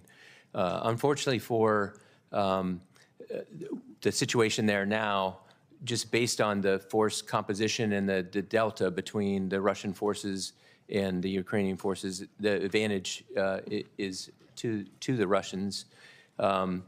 As we get into the classified hearing, we can talk a little more specifically about the items with regards to supply chain and with regards to the information that the Defense Intelligence Agency collects. We look at the foreign threat and what their capabilities are from a multi-int perspective. We look a little bit less at friendly capabilities. And I would defer questions with regards to U.S. supply chain limitations with regards to logistics and the effort that the Secretary of War is having with regards to trying to boost the U.S. defense industrial base. I would defer those to the department to discuss. Well, General, please be prepared for the classified session for me to continue to pursue this. I mean, our supply chain issues are not classified in the sense that every hearing I'm in as a defense appropriator has officials from the Department of Defense testifying about the need for further assistance. And really, I'm asking for the facts of what has happened as a result of Operation Fury, Epic Fury, in the last few weeks in our supply to Ukraine and our NATO allies who are supplying Ukraine. Yes, sir. The department is executing a comprehensive, in fact, the Sec War has gone around the nation to boost the defense industrial base. We know for a fact that we have to increase our defense industrial base capability. Its impact based on the munitions expended during Epic Fury will be an impact, but we need to boost it. The efforts are underway to boost it, and sir. Well, I'm interested in helping accomplish that goal. Director Ratcliffe, perhaps along the same line, I assume let me first of all compliment you on your public service. I appreciate you. And that's not my usual town hall meeting when I get a compliment from somebody who then follows it with a but. I am interested in being of help, and in regard to your conversations in preparation for Epic Fury, I'd be interested in knowing if the consequences to our abilities to defend the United States against Russia or China or other adversaries was taken into account. How was that diminished or increased by Operation Epic Fury? And particularly in this instance about what it means, was the conversation had about what it means to our ability to help Ukraine defend itself? U.S. support for Ukraine includes military and other assistance, but also we've undertaken economic sanctions against Russia for their invasion of Ukraine. And Epic Fury has caused a significant increase in oil prices, and the administration has waived sanctions against Russian oil companies,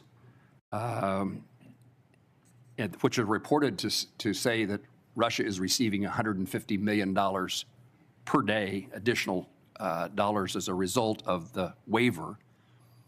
What can you tell me about our plans or your understanding of what's transpiring as a result of Operation Epic Fury in regard to those oil revenues that are now being generated in favor of Russia and the lifting of the sanctions, at least for a temporary period of time? Senator, thanks for the compliment, I think. I'll start with a couple things. What I would tell you is the same military and intelligence professionals who delivered, not just for the administration, but for the American people, a flawless intelligence picture and flawless military operations in Operation Midnight Hammer and Operation Absolute Resolve are the same folks involved with Operation Epic Fury. And so I hope that provides you some measure of comfort with regard to how detailed, how thoughtful the approach was to the current operation. And that's why I think that to mischaracterize it as it is being done in the media is a disservice to the folks involved in what is a very specific campaign that is different than the two that I mentioned before. It's why the president came out and said, this isn't over in a matter of hours. This is a 4 to 6 week campaign, and that it would come at some cost, because the goal of the president and the administration is to address a 47-year problem, the most destabilizing force in the Middle East for the last 47 years, one that has frankly been watered, fed, and nurtured by policies of prior administrations that has allowed them to become the threat that they have.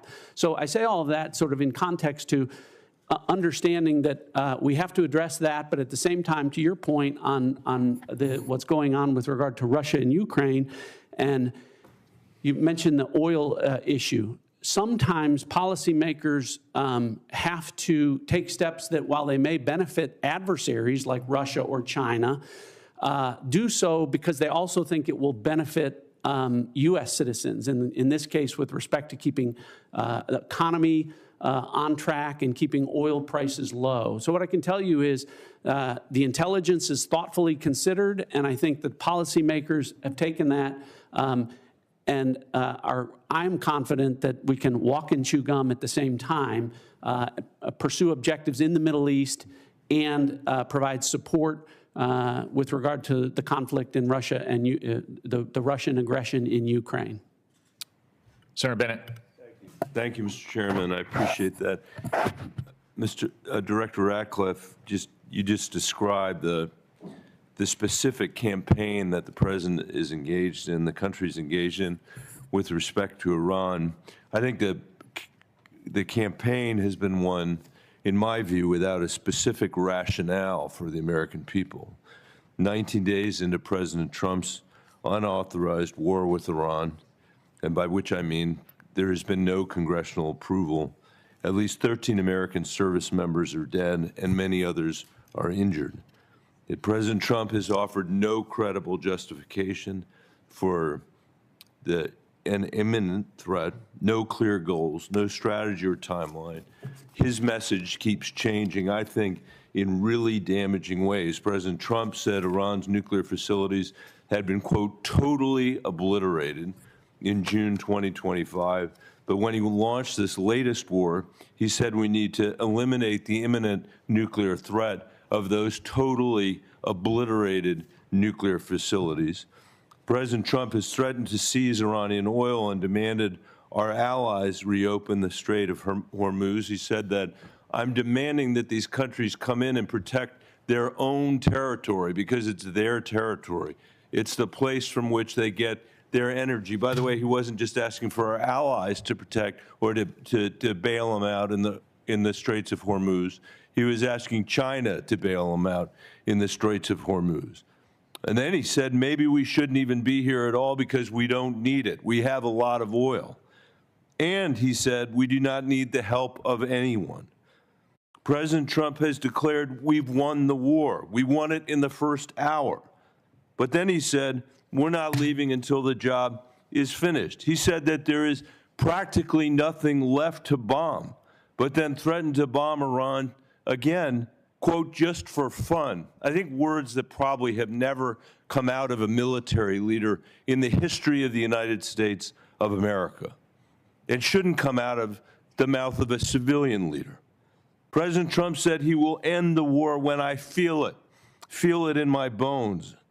And any time I want to end it, it will end.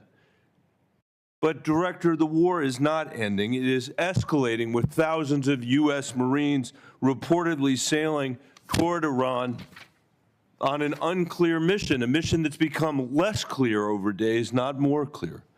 Our airstrikes wiped out Iran's missiles and supreme leader. Nobody here, and certainly me, is shedding a tear for him. But the Iranian people now live under martial law. And by the way, no surprise to our intelligence agencies that that's the case. And the first of a puppet leader who's chosen by the IRGC. No surprise that to anybody on the Intelligence Committee.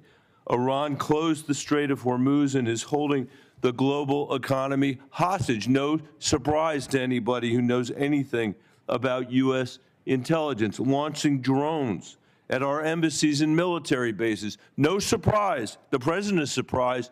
Nobody who has looked at our intelligence is surprised. Iran's nuclear program is damaged, to be sure, but it still has a uranium stockpile. We heard today from the DNI at the very beginning of this conversation that the regime is in place and they are going to rebuild their military capabilities, the ones that we are destroying right now. The question I think is raised, Director, about your specific engagement is whether it will become a perpetual war, because what Iran will do is exactly what they have always done, and which the DNI is saying they will do again. In its briefings to the committee, the Intelligence Committee has been clear-eyed about what would happen in the Straits of Hormuz, has been clear-eyed about whether or not our military bases, our embassies, and our personnel in the region would be placed at risk and in harm's way, even though the administration did very little to protect them. I know, Director Ratcliffe, that you warned President Trump that if Israel assassinated the supreme leader, the IRGC would replace him with potentially a harder line puppet. In fact, I think what was clear is that the likelihood was that it would be a hard line puppet. Do you disagree with that characterization of the intelligence?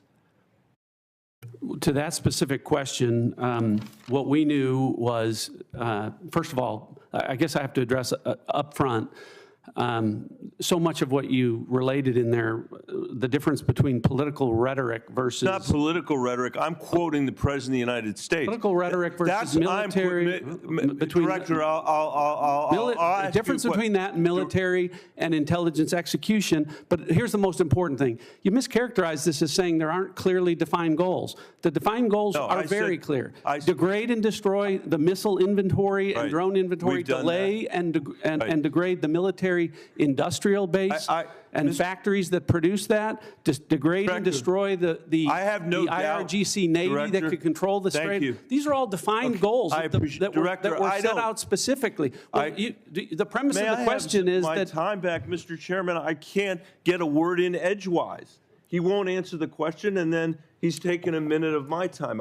You're both big boys. You can handle it yourself. Okay, well, Director, I agree that you are, and I appreciate what you're saying. And I'm not, my point is not what your characterization of the war is. My point is what the characterization, the Commander-in-Chief. I'm not asking you anymore, Mr. Director. I'm sorry, because I'm out of time because of how you use the time.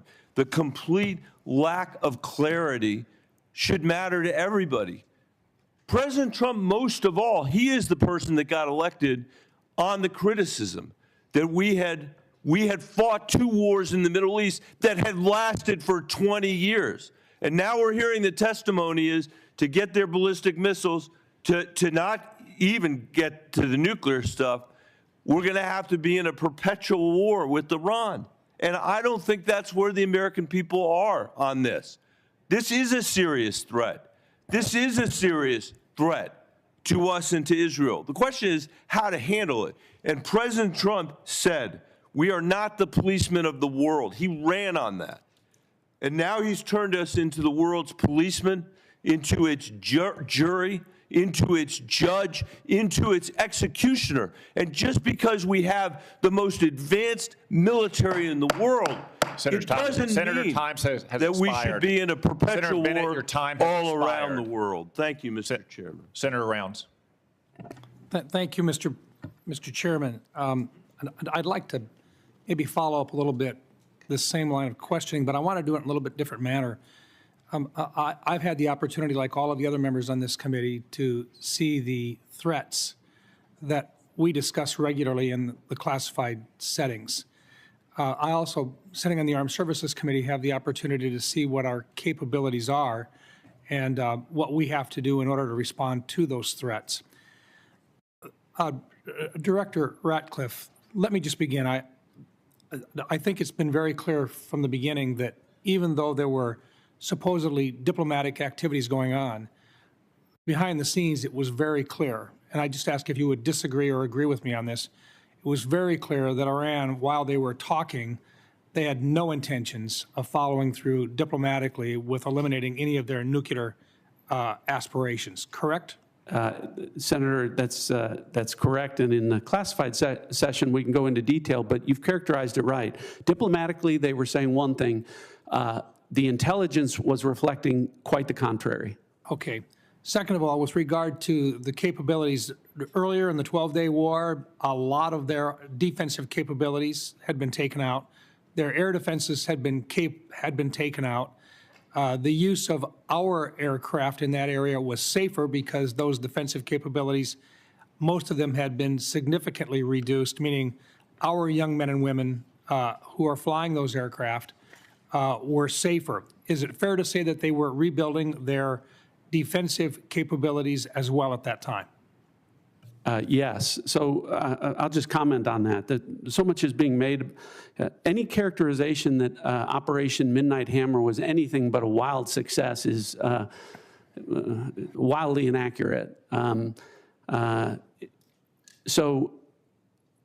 result of Operation Midnight Hammer, at the time of that, in the preceding 4 years, as is well documented, and admitted to by the Iranians, they enriched uranium at least 440 kilograms at 60% for use that could be used for weapons grade to deliver a nuclear weapon. As a result of Operation Midnight Hammer, we sit here today with Iran having exactly the same amount of enriched uranium to 60%, meaning they have been unwilling and incapable of enriching uranium to 60% as a result of Operation Midnight Hammer. Okay, and let me go on because I think this is an important part of this. You also have to have a way of delivering a weapon. It's fair to say that they have short-term and intermediate-range ballistic missile availability today.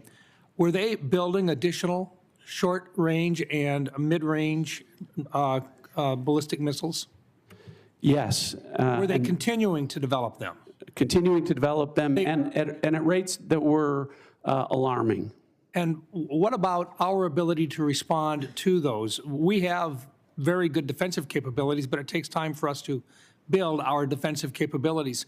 Were they building their offensive capabilities while they were negotiating with us at a faster rate than we could build defensive capabilities? Yes. Were they continuing to work at and deliver additional resources to terrorist organizations that were affiliated with them in the region? Yes. So in other words, while they were supposedly diplomatically working with us during that entire time, they were continuing with regard to their nuclear intentions. They were building additional missile systems to deliver or conventional weapon systems to threaten their neighbors. Their defensive capabilities were going to be increased, making our young men and women at risk when at some point in the future we would have to basically go in and clean the mess up. I think there was an opportunity here, and I think the president made the right choice when he decided at this time that simply for our advantage and for the young men and women that have to go in and do this, that this was a safer time, if there ever is such a thing as a safer time, but the right time for our nation to respond to this threat. Is that an appropriate way of putting it, sir? I agree with that. Thank you. I think the president made the right choice. It is never a good time for a war. But at some point, you've got to look at what your best possibilities are for protecting those young men and women who are in harm's way.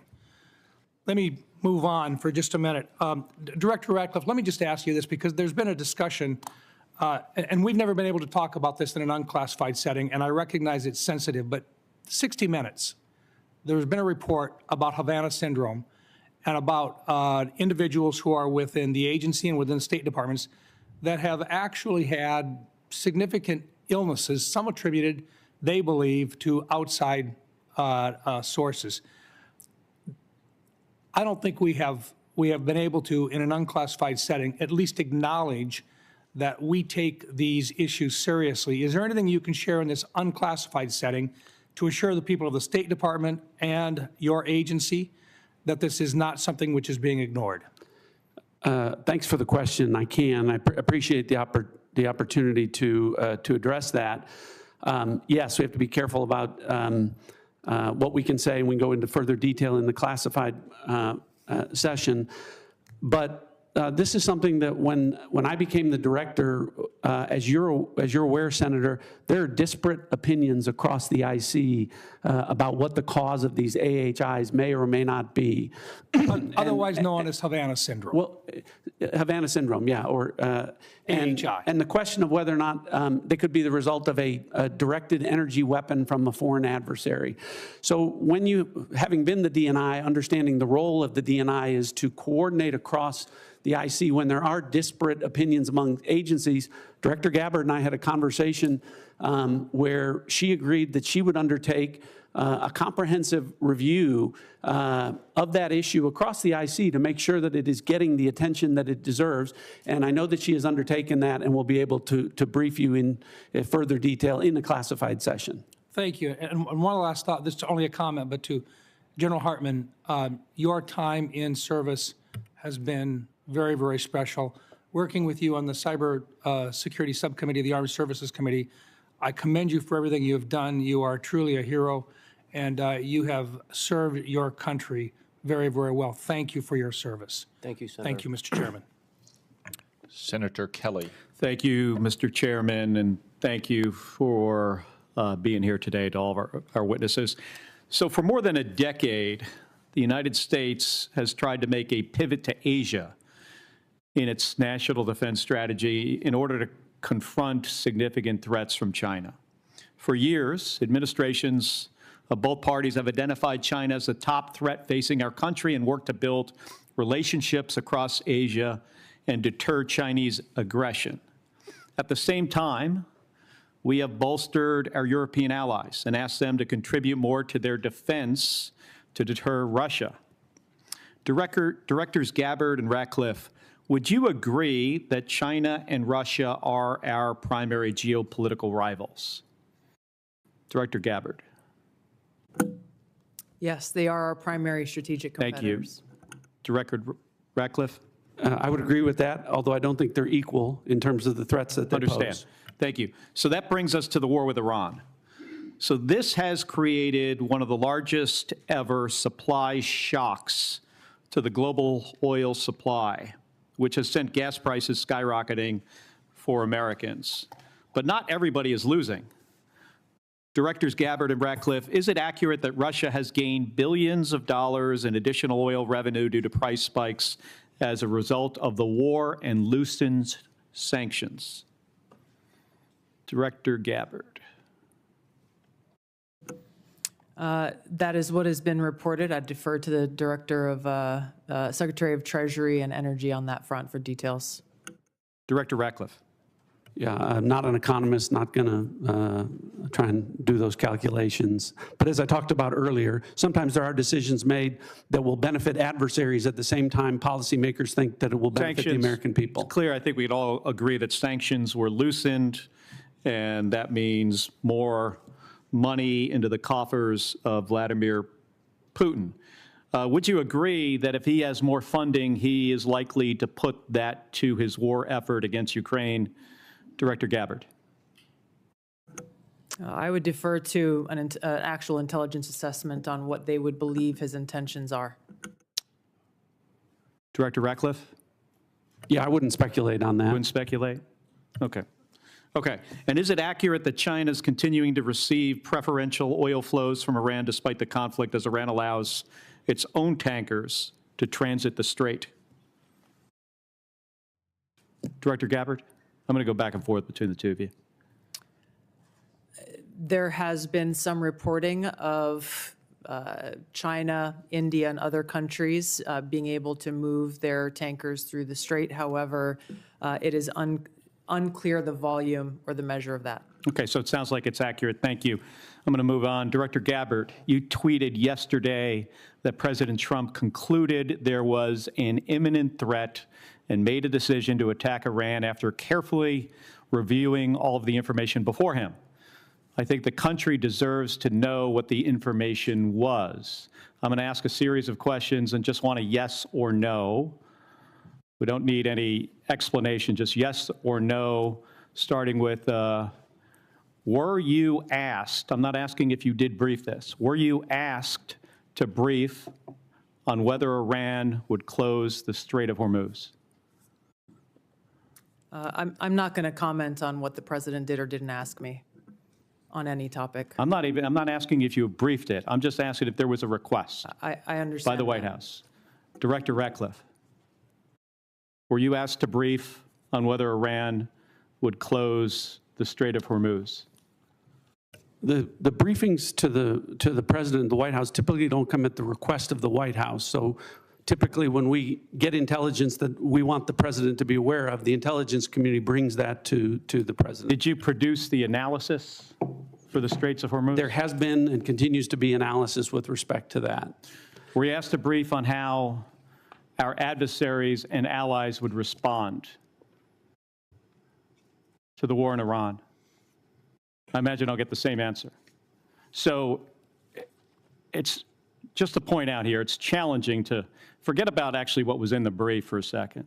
We're having a hard time finding out not only if you briefed the president on something, but even if the White House asked if they could be briefed on something or if analysis was produced. So I just want to point out here, this is about 6 days. Can I comment on Yes. that? Yes. I go back to the point. It's the same approach that we took to the prior operations, which, to your credit, Senator, you have praised the intelligence and military communities in Operation Midnight Hammer and Operation Absolute Resolve. It's the same approach and the same professionals in terms of how they approached this particular operation. We're trying to figure out if the president knew what the downside was of the Strait of Hormuz being closed. And I'm having a hard time finding out whether the White House asked or whether there was a brief, whether the president knew. Did he know this was going to happen, or did he just disregard it? And I just want to point out something that was released about 6 days ago. This is a fundraising email from the president of the United States. And in this email here, where there's multiple links to donate money, it says, as a national security briefing member, you'll receive my private national security briefings. Director Gabbard or Director Ratcliffe, do you think the public should be able to, supporters of the president should be able to pay and receive his private national security briefings? I assume these are briefings, Director Ratcliffe, that you provide to the president that is now going to be provided to somebody who makes a regardless donation. of what that I don't know what that document is, but regardless of what it says, it didn't happen. Well, no, this is new. But what I'm telling you is that the Hatch Act would prevent me from in an apolitical role from engaging in that. I'm not aware that anything like that happened. Yeah, this says unfiltered updates. So, Director Gabbard, do you have any comment on whether unfiltered updates of private national security briefings should be made to individuals that donate to the president? I'm not familiar with that document, and It's been made very public 6 days ago. We'll get you a copy here because I agree with you, Director Ratcliffe, that the Hatch Act should prohibit this type of conduct. Thank you. Senator Lankford joins us from what I gather is a very exciting confirmation hearing for Senator Mullen. It is, actually. For all of you, thank you. Thank you for the time that you give to the country to be able to serve, for your families and the sacrifice that you make to be able to do this, and all the professionals that work around you. Please pass on our gratitude to them because they work incredibly hard and difficult tasks in this. I want to talk about something that's a little closer to home on this. A lot of Oklahomans that I talk to, and quite frankly, folks even outside the state on it, when they think about threats, as strange as this may sound to those of us that deal with missiles and ballistics, they think about the threat to their family and to their income and to who they are. And a lot of it is international scammers that are now reaching into the United States to be able to gather data or to be able to steal money from them. AI has accelerated this dramatically, and I know the Worldwide Threats has mentioned this and some of the challenges that we face on it. But the challenge is getting bigger. FBI had noted that in 2024, It was almost $17 billion that was assumed lost to scammers, a lot of those internationals. Some estimates are as high as $50 billion on it. AI continues to be able to accelerate the capabilities on it. OpenAI even noted now that they're putting online ads saying, if you've been scammed, here's a way to recover your money. And that is actually a scam. It's taking them to a fake FBI page where they can then turn in and to say, if you've been scammed, here's how the FBI is going to actually come help you to recover it. But even that page is fake, and they're going to be able to steal their information. This is accelerating at a pace that's pretty dramatic with the use of AI on this. Director Patel, I know that you guys are on it. I know that there's multiple entities on it, but this is a big challenge. And a lot of Americans are very, very concerned about the threat to their families. They may have their parents that are more vulnerable at this time and being targeted. How do we take some of this on to be able to confront what's happening online, to be able to attack people and to be able to scam them? Thank you, Senator. And it's with any other high priority operation that the FBI runs, whether it's CICT or we're talking about scamming and scam centers here. One, you have to drown and get online with your online covert employees and platforms, and we've increased funding. And we've also, what we've done strategically is move people out of Washington, D.C. on the intel analyst front and the support staff front to places like Oklahoma. Actually, every single state across the country has received a plus up because of that. And what we've created is the Internet Crime Complaint Center, the IC3, which I know you're familiar with and reference. So what we're doing on the homeland is going out into the streets of America, on the online platforms in America, and shutting down those networks and shutting down the capability of AI to interfere. But I think the bigger term project, what we're doing overseas, that's the key to this. Right. The scam center compounds are largely located in Cambodia and Burma and on the Thai border. I've already engaged with the premiers of each and every one of those countries.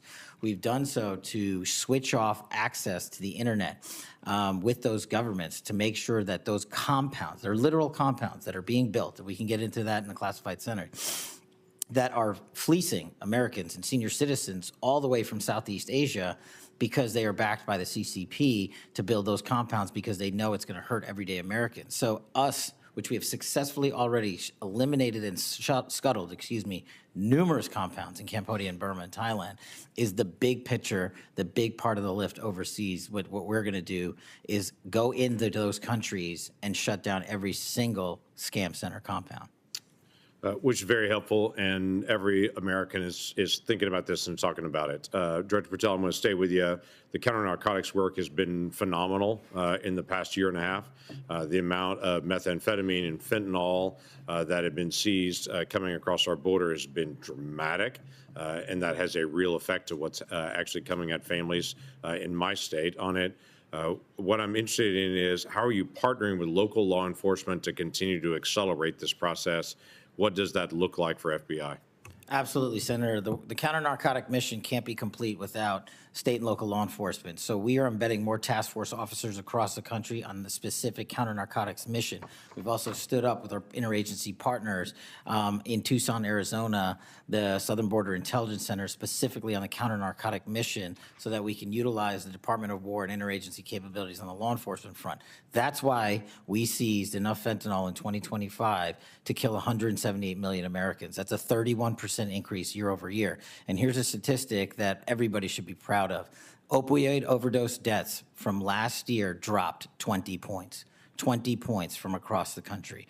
And in Oklahoma specifically, Senator, we seized enough kilograms of cocaine to include a 232% increase in the state of Oklahoma alone, and enough fentanyl to kill 500,000 Oklahomans.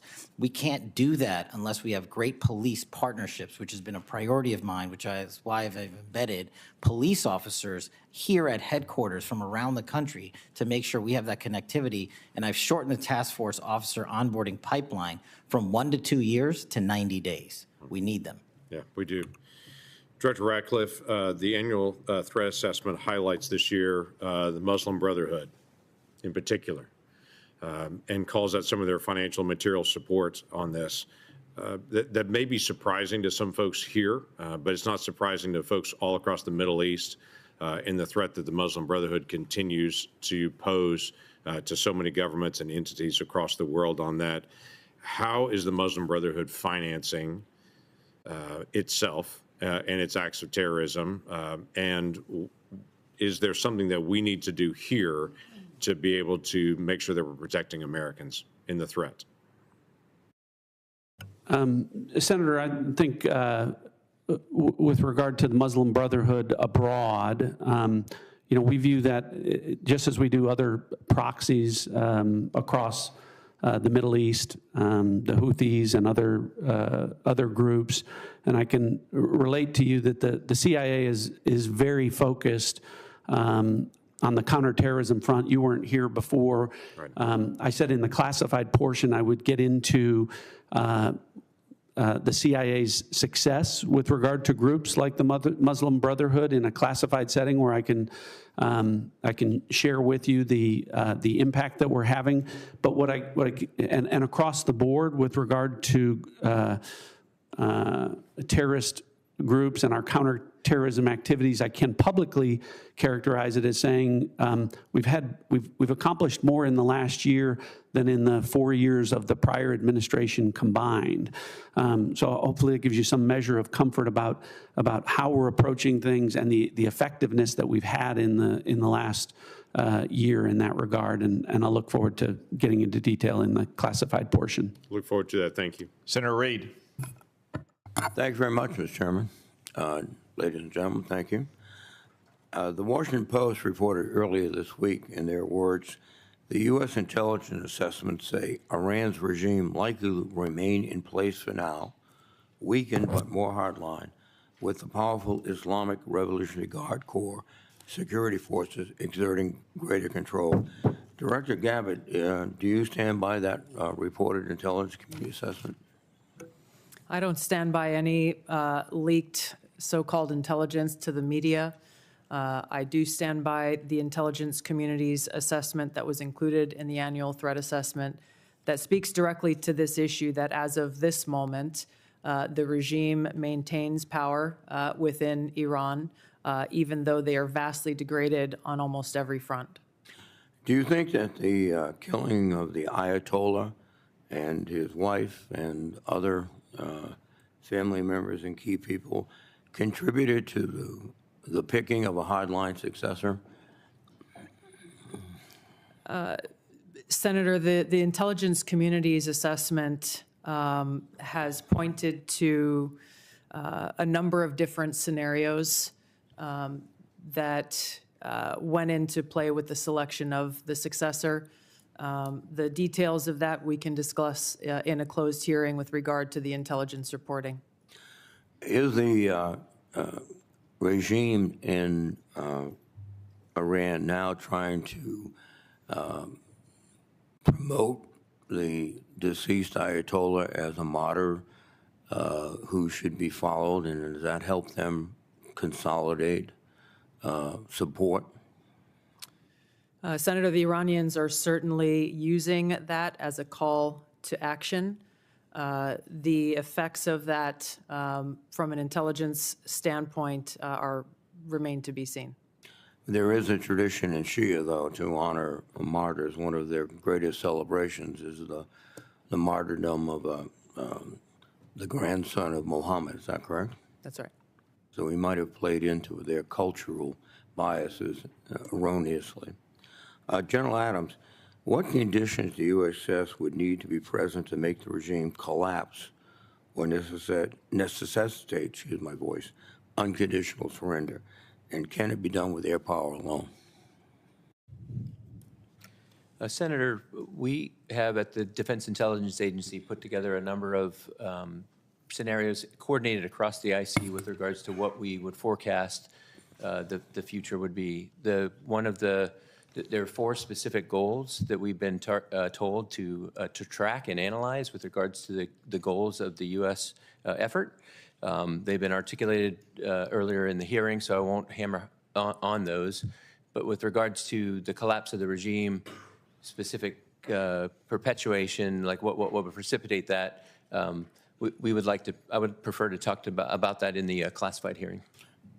Well, I understand, but there's a very basic question here. Will air power alone be able to destroy this regime, given the culture, the politics, the temperament of these people. The Iraq-Iran war lasted for 8 years with 1 million casualties.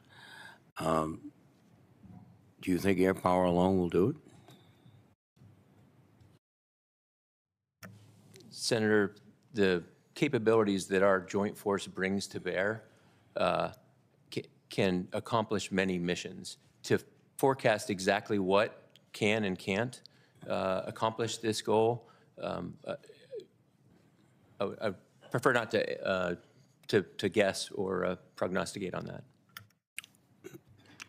Well, I'll recognize your professional position. U.S. Special Envoy Steve Witkoff recently stated that Russian leaders told Trump on a call that they were not sharing intelligence with Iran. Witkoff said, quote, "We can take them at their word." Director Gabbard and Ratcliffe, do you take President Putin at his word? I'll go ahead and answer. No, I don't take Vladimir Putin at his word. Are they providing intelligence to the Iranians? Well, we talked about this before. Yes, sir. In the classified session, what we can go into is that the Iranians are requesting intelligence assistance from Russia, from China, and from other adversaries of the United States, and whether or not those countries are is something we can talk about in the classified portion. But you've made an assessment. You've analyzed traffic communications, and you can. I know the answer, and happy to discuss that with you in the classified portion. Yes, sir. Go ahead. Go ahead. Thank you. One of the aspects of this is the collateral effects, particularly in Russia and Ukraine. We were just talking about Russia probably or possibly providing intelligence, maybe interfering or inflicting casualties on our forces. Russia is also benefiting from the lifting of sanctions on their ability to sell oil throughout the world. I heard one estimate of a $20 billion surge in their potential revenues. Ukraine, on the other hand, is facing perhaps a disrupted supply chain of missiles and other equipment because they're being devoted to this operation. So, General Adams, can you just give me your impression of the effect of the battle on Russia and Ukraine at the moment, of this battle? Well, from our collections, the effect of the epic fury on the Russian-Ukrainian battle has been indirect, not direct. We do track very carefully what benefits or, as you alluded to, the collateral effects of what we're doing and how it impacts. There is a lot of, from both the Russians and the Chinese, observations of what we're doing and figuring out what they can learn from that. So I think that's a collateral effect as we expose what the joint force displays on the battlefield.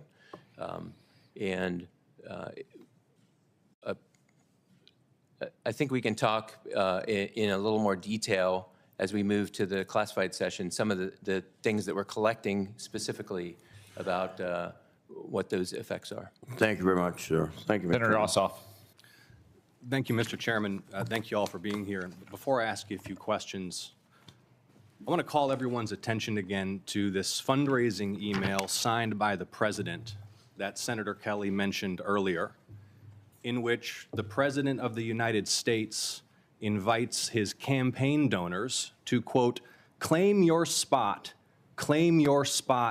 join now to receive private national security briefings to his political donors, featuring a photo of the President at a dignified transfer ceremony with a flag-draped coffin of an American service member killed in action returning to their family. And the American people need to know that the President of the United States is fundraising for his political campaign and his PAC using images of American service members killed in action, and it's a disgrace. Now, Director Gabbard, I'd like to reground this in your core responsibilities. Under the law, you are responsible for providing national intelligence to the president, correct? Yes. And to the heads of executive branch departments and agencies, yes? Yes. And to the chairman of the Joint Chiefs and senior military commanders? Across the IC, yes. And to the Senate and the House and relevant committees, correct? Yes. And the law states that the national intelligence you provide to Congress, quote, should be timely, objective, and independent of political considerations, correct? Yes. And you noted in your opening statement you're here fulfilling a statutory responsibility and that your testimony, quote, represents the IC's assessment of threats, That's right. correct? That opening statement, as submitted to the committee in advance of this hearing, stated that as a result of last summer's airstrikes, quote, Iran's nuclear enrichment program was obliterated, end quote, correct? That's right. And is that in fact the assessment of the intelligence community? Yes. So the assessment of the intelligence community is that Iran's nuclear enrichment program was obliterated by last summer's airstrikes. Yes. And the opening statement you submitted to the committee last night also stated, quote, there has been no effort since then to try to rebuild their enrichment capability, end quote, correct? That's right. And that's the assessment of the intelligence community. Yes. The White House stated on March 1st of this year that this war was launched and was, quote, a military campaign to eliminate the imminent nuclear threat posed by the Iranian regime, end quote. That's a statement from the White House. Quote, the imminent nuclear threat posed by the Iranian regime. Was it the assessment of the intelligence community that there was an imminent nuclear threat posed by the Iranian regime? The intelligence community assessed that Iran maintained the intention to rebuild and to continue to grow their nuclear enrichment capability. Was it the assessment of the intelligence community that there was a, quote, imminent nuclear threat posed by the Iranian regime, yes or no? Senator, the only person who can determine what is and is not an imminent threat is the president. False. And This he is the made that worldwide. This is the determination. worldwide threats hearing where you present to Congress national intelligence, timely, objective, and independent of political considerations. You've stated today that the intelligence community's assessment is that Iran's nuclear enrichment program was obliterated and that, quote, there had been no efforts since then to try to rebuild their enrichment capability. Was it the intelligence community's assessment that nevertheless, despite this obliteration, there was a, quote, imminent nuclear threat posed by the Iranian regime? Yes or no? It is not the intelligence community's responsibility to determine what is and is not an imminent threat. Okay. That is up to Here's the the president problem. based on a volume No, of it is information precisely that he receives. It is precisely your responsibility to determine what constitutes a threat to the United States. This is the worldwide threats hearing where, as you noted in your opening testimony, quote, you represent the IC's assessment of threats. You are here to represent the IC's assessment of threats. That's a quote from your own opening statement. And so my question is, as you're here to present the IC's assessment of threats, was it the assessment of the intelligence community that, as the White House claimed on March 1st, there was a, quote, imminent nuclear threat posed by the Iranian regime? Yes or no? Once again, Senator, the intelligence community has provided the inputs that make up this annual threat assessment. You won't answer the question. It is the nature of the imminent threat that the president has to make that determination based on a collection and volume You're here of to be information and timely. intelligence that he is You're here- provided with. You're here to be timely, objective, and independent of political considerations. Exactly what I'm doing. No, you're evading a question because to provide a candid response to the committee would contradict a statement from the White House. Let me ask you about your presence in Fulton County on January 28th of this year. You were present at the FBI's raid on the Fulton County Elections Office on January 28th, correct? I was present for part of the FBI exercising a warrant approved by a municipal judge. Yes, to and the obtain FBI was there executing, investigation. the FBI was there executing that warrant to seize ballots and materials associated with the 2020 election, correct? Yes. And are you aware that members of this committee have already opened inquiries into your election-related activities? Yes. And are you aware that your general counsel and deputy general counsel have already provided testimony to this committee regarding those activities? Yes. On February 2nd, you sent a letter to Senator Warner regarding your presence at the raid. Was that letter accurate? I don't recall the exact date, but if I sent a letter that had my signature, it was accurate. You stated in the letter that your presence at the raid was, quote, requested by the president, correct? Yes. When did the president request your presence at the raid? The day of the raid, the warrant execution commencing. The day of the raid. Yes. He called you on the phone?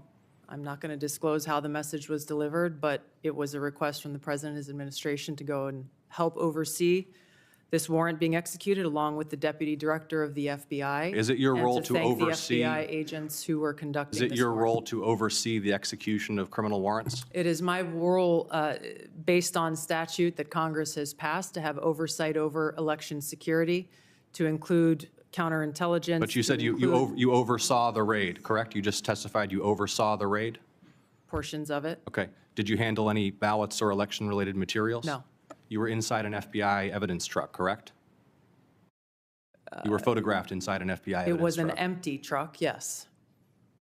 The president stated, quote, you looked at votes that wanted to be checked out. The Is that senator's accurate? time is expired. Did you look at votes as the president Senator stated? Ossoff, your time has expired. You respond You for can the have her. record? No, she cannot respond because. No, for the record. Will the director please respond for the record to that question is my I'm happy question. to respond to questions for the record. Thank you, Director Gabbard. Thank you. Vice Chairman? I just want to, I'm not going to go back to this issue. I'm sure we'll address in the closed setting, but I am very disappointed. This is the only one time a year the public gets to hear from you guys in this kind of setting. And the fact that we have repeated public reporting, including a major story in the Wall Street Journal today about China and Russia assisting Iran, which seems obvious and evident, and none of you would confirm that publicly, I think doesn't give the American people the full challenges of this war. I would add what I said earlier, that the media is not a classification authority, but certainly sounds like something Russia and China would do, and they have done for decades in the past to Americans. To wrap up a little business here before we adjourn the open session, we will reconvene in 30 minutes in our usual location for the closed session. That's at 12:56 promptly. I do want to note for the record that Senator Young cannot join us. He is at Dover Air Force Base for the dignified transfer of remains for one of our fallen heroes, a Hoosier. And I would invite everyone to join Senator Young in praying for the family and friends of that soldier and all the soldiers who have given their life in the defense of our freedom and security. General Hartman, I want to again acknowledge you, given your impending retirement, since this is your last appearance for the committee. I'm sure you hope, and I'm sure that the thing you'll miss most about your long career in uniform is testifying before Congress. I remind members that questions for the record will be due by the close of business on Friday, March 20, and the audience will remain seated for a moment so that our witnesses and members may exit and proceed promptly to the closed session. This open session is adjourned.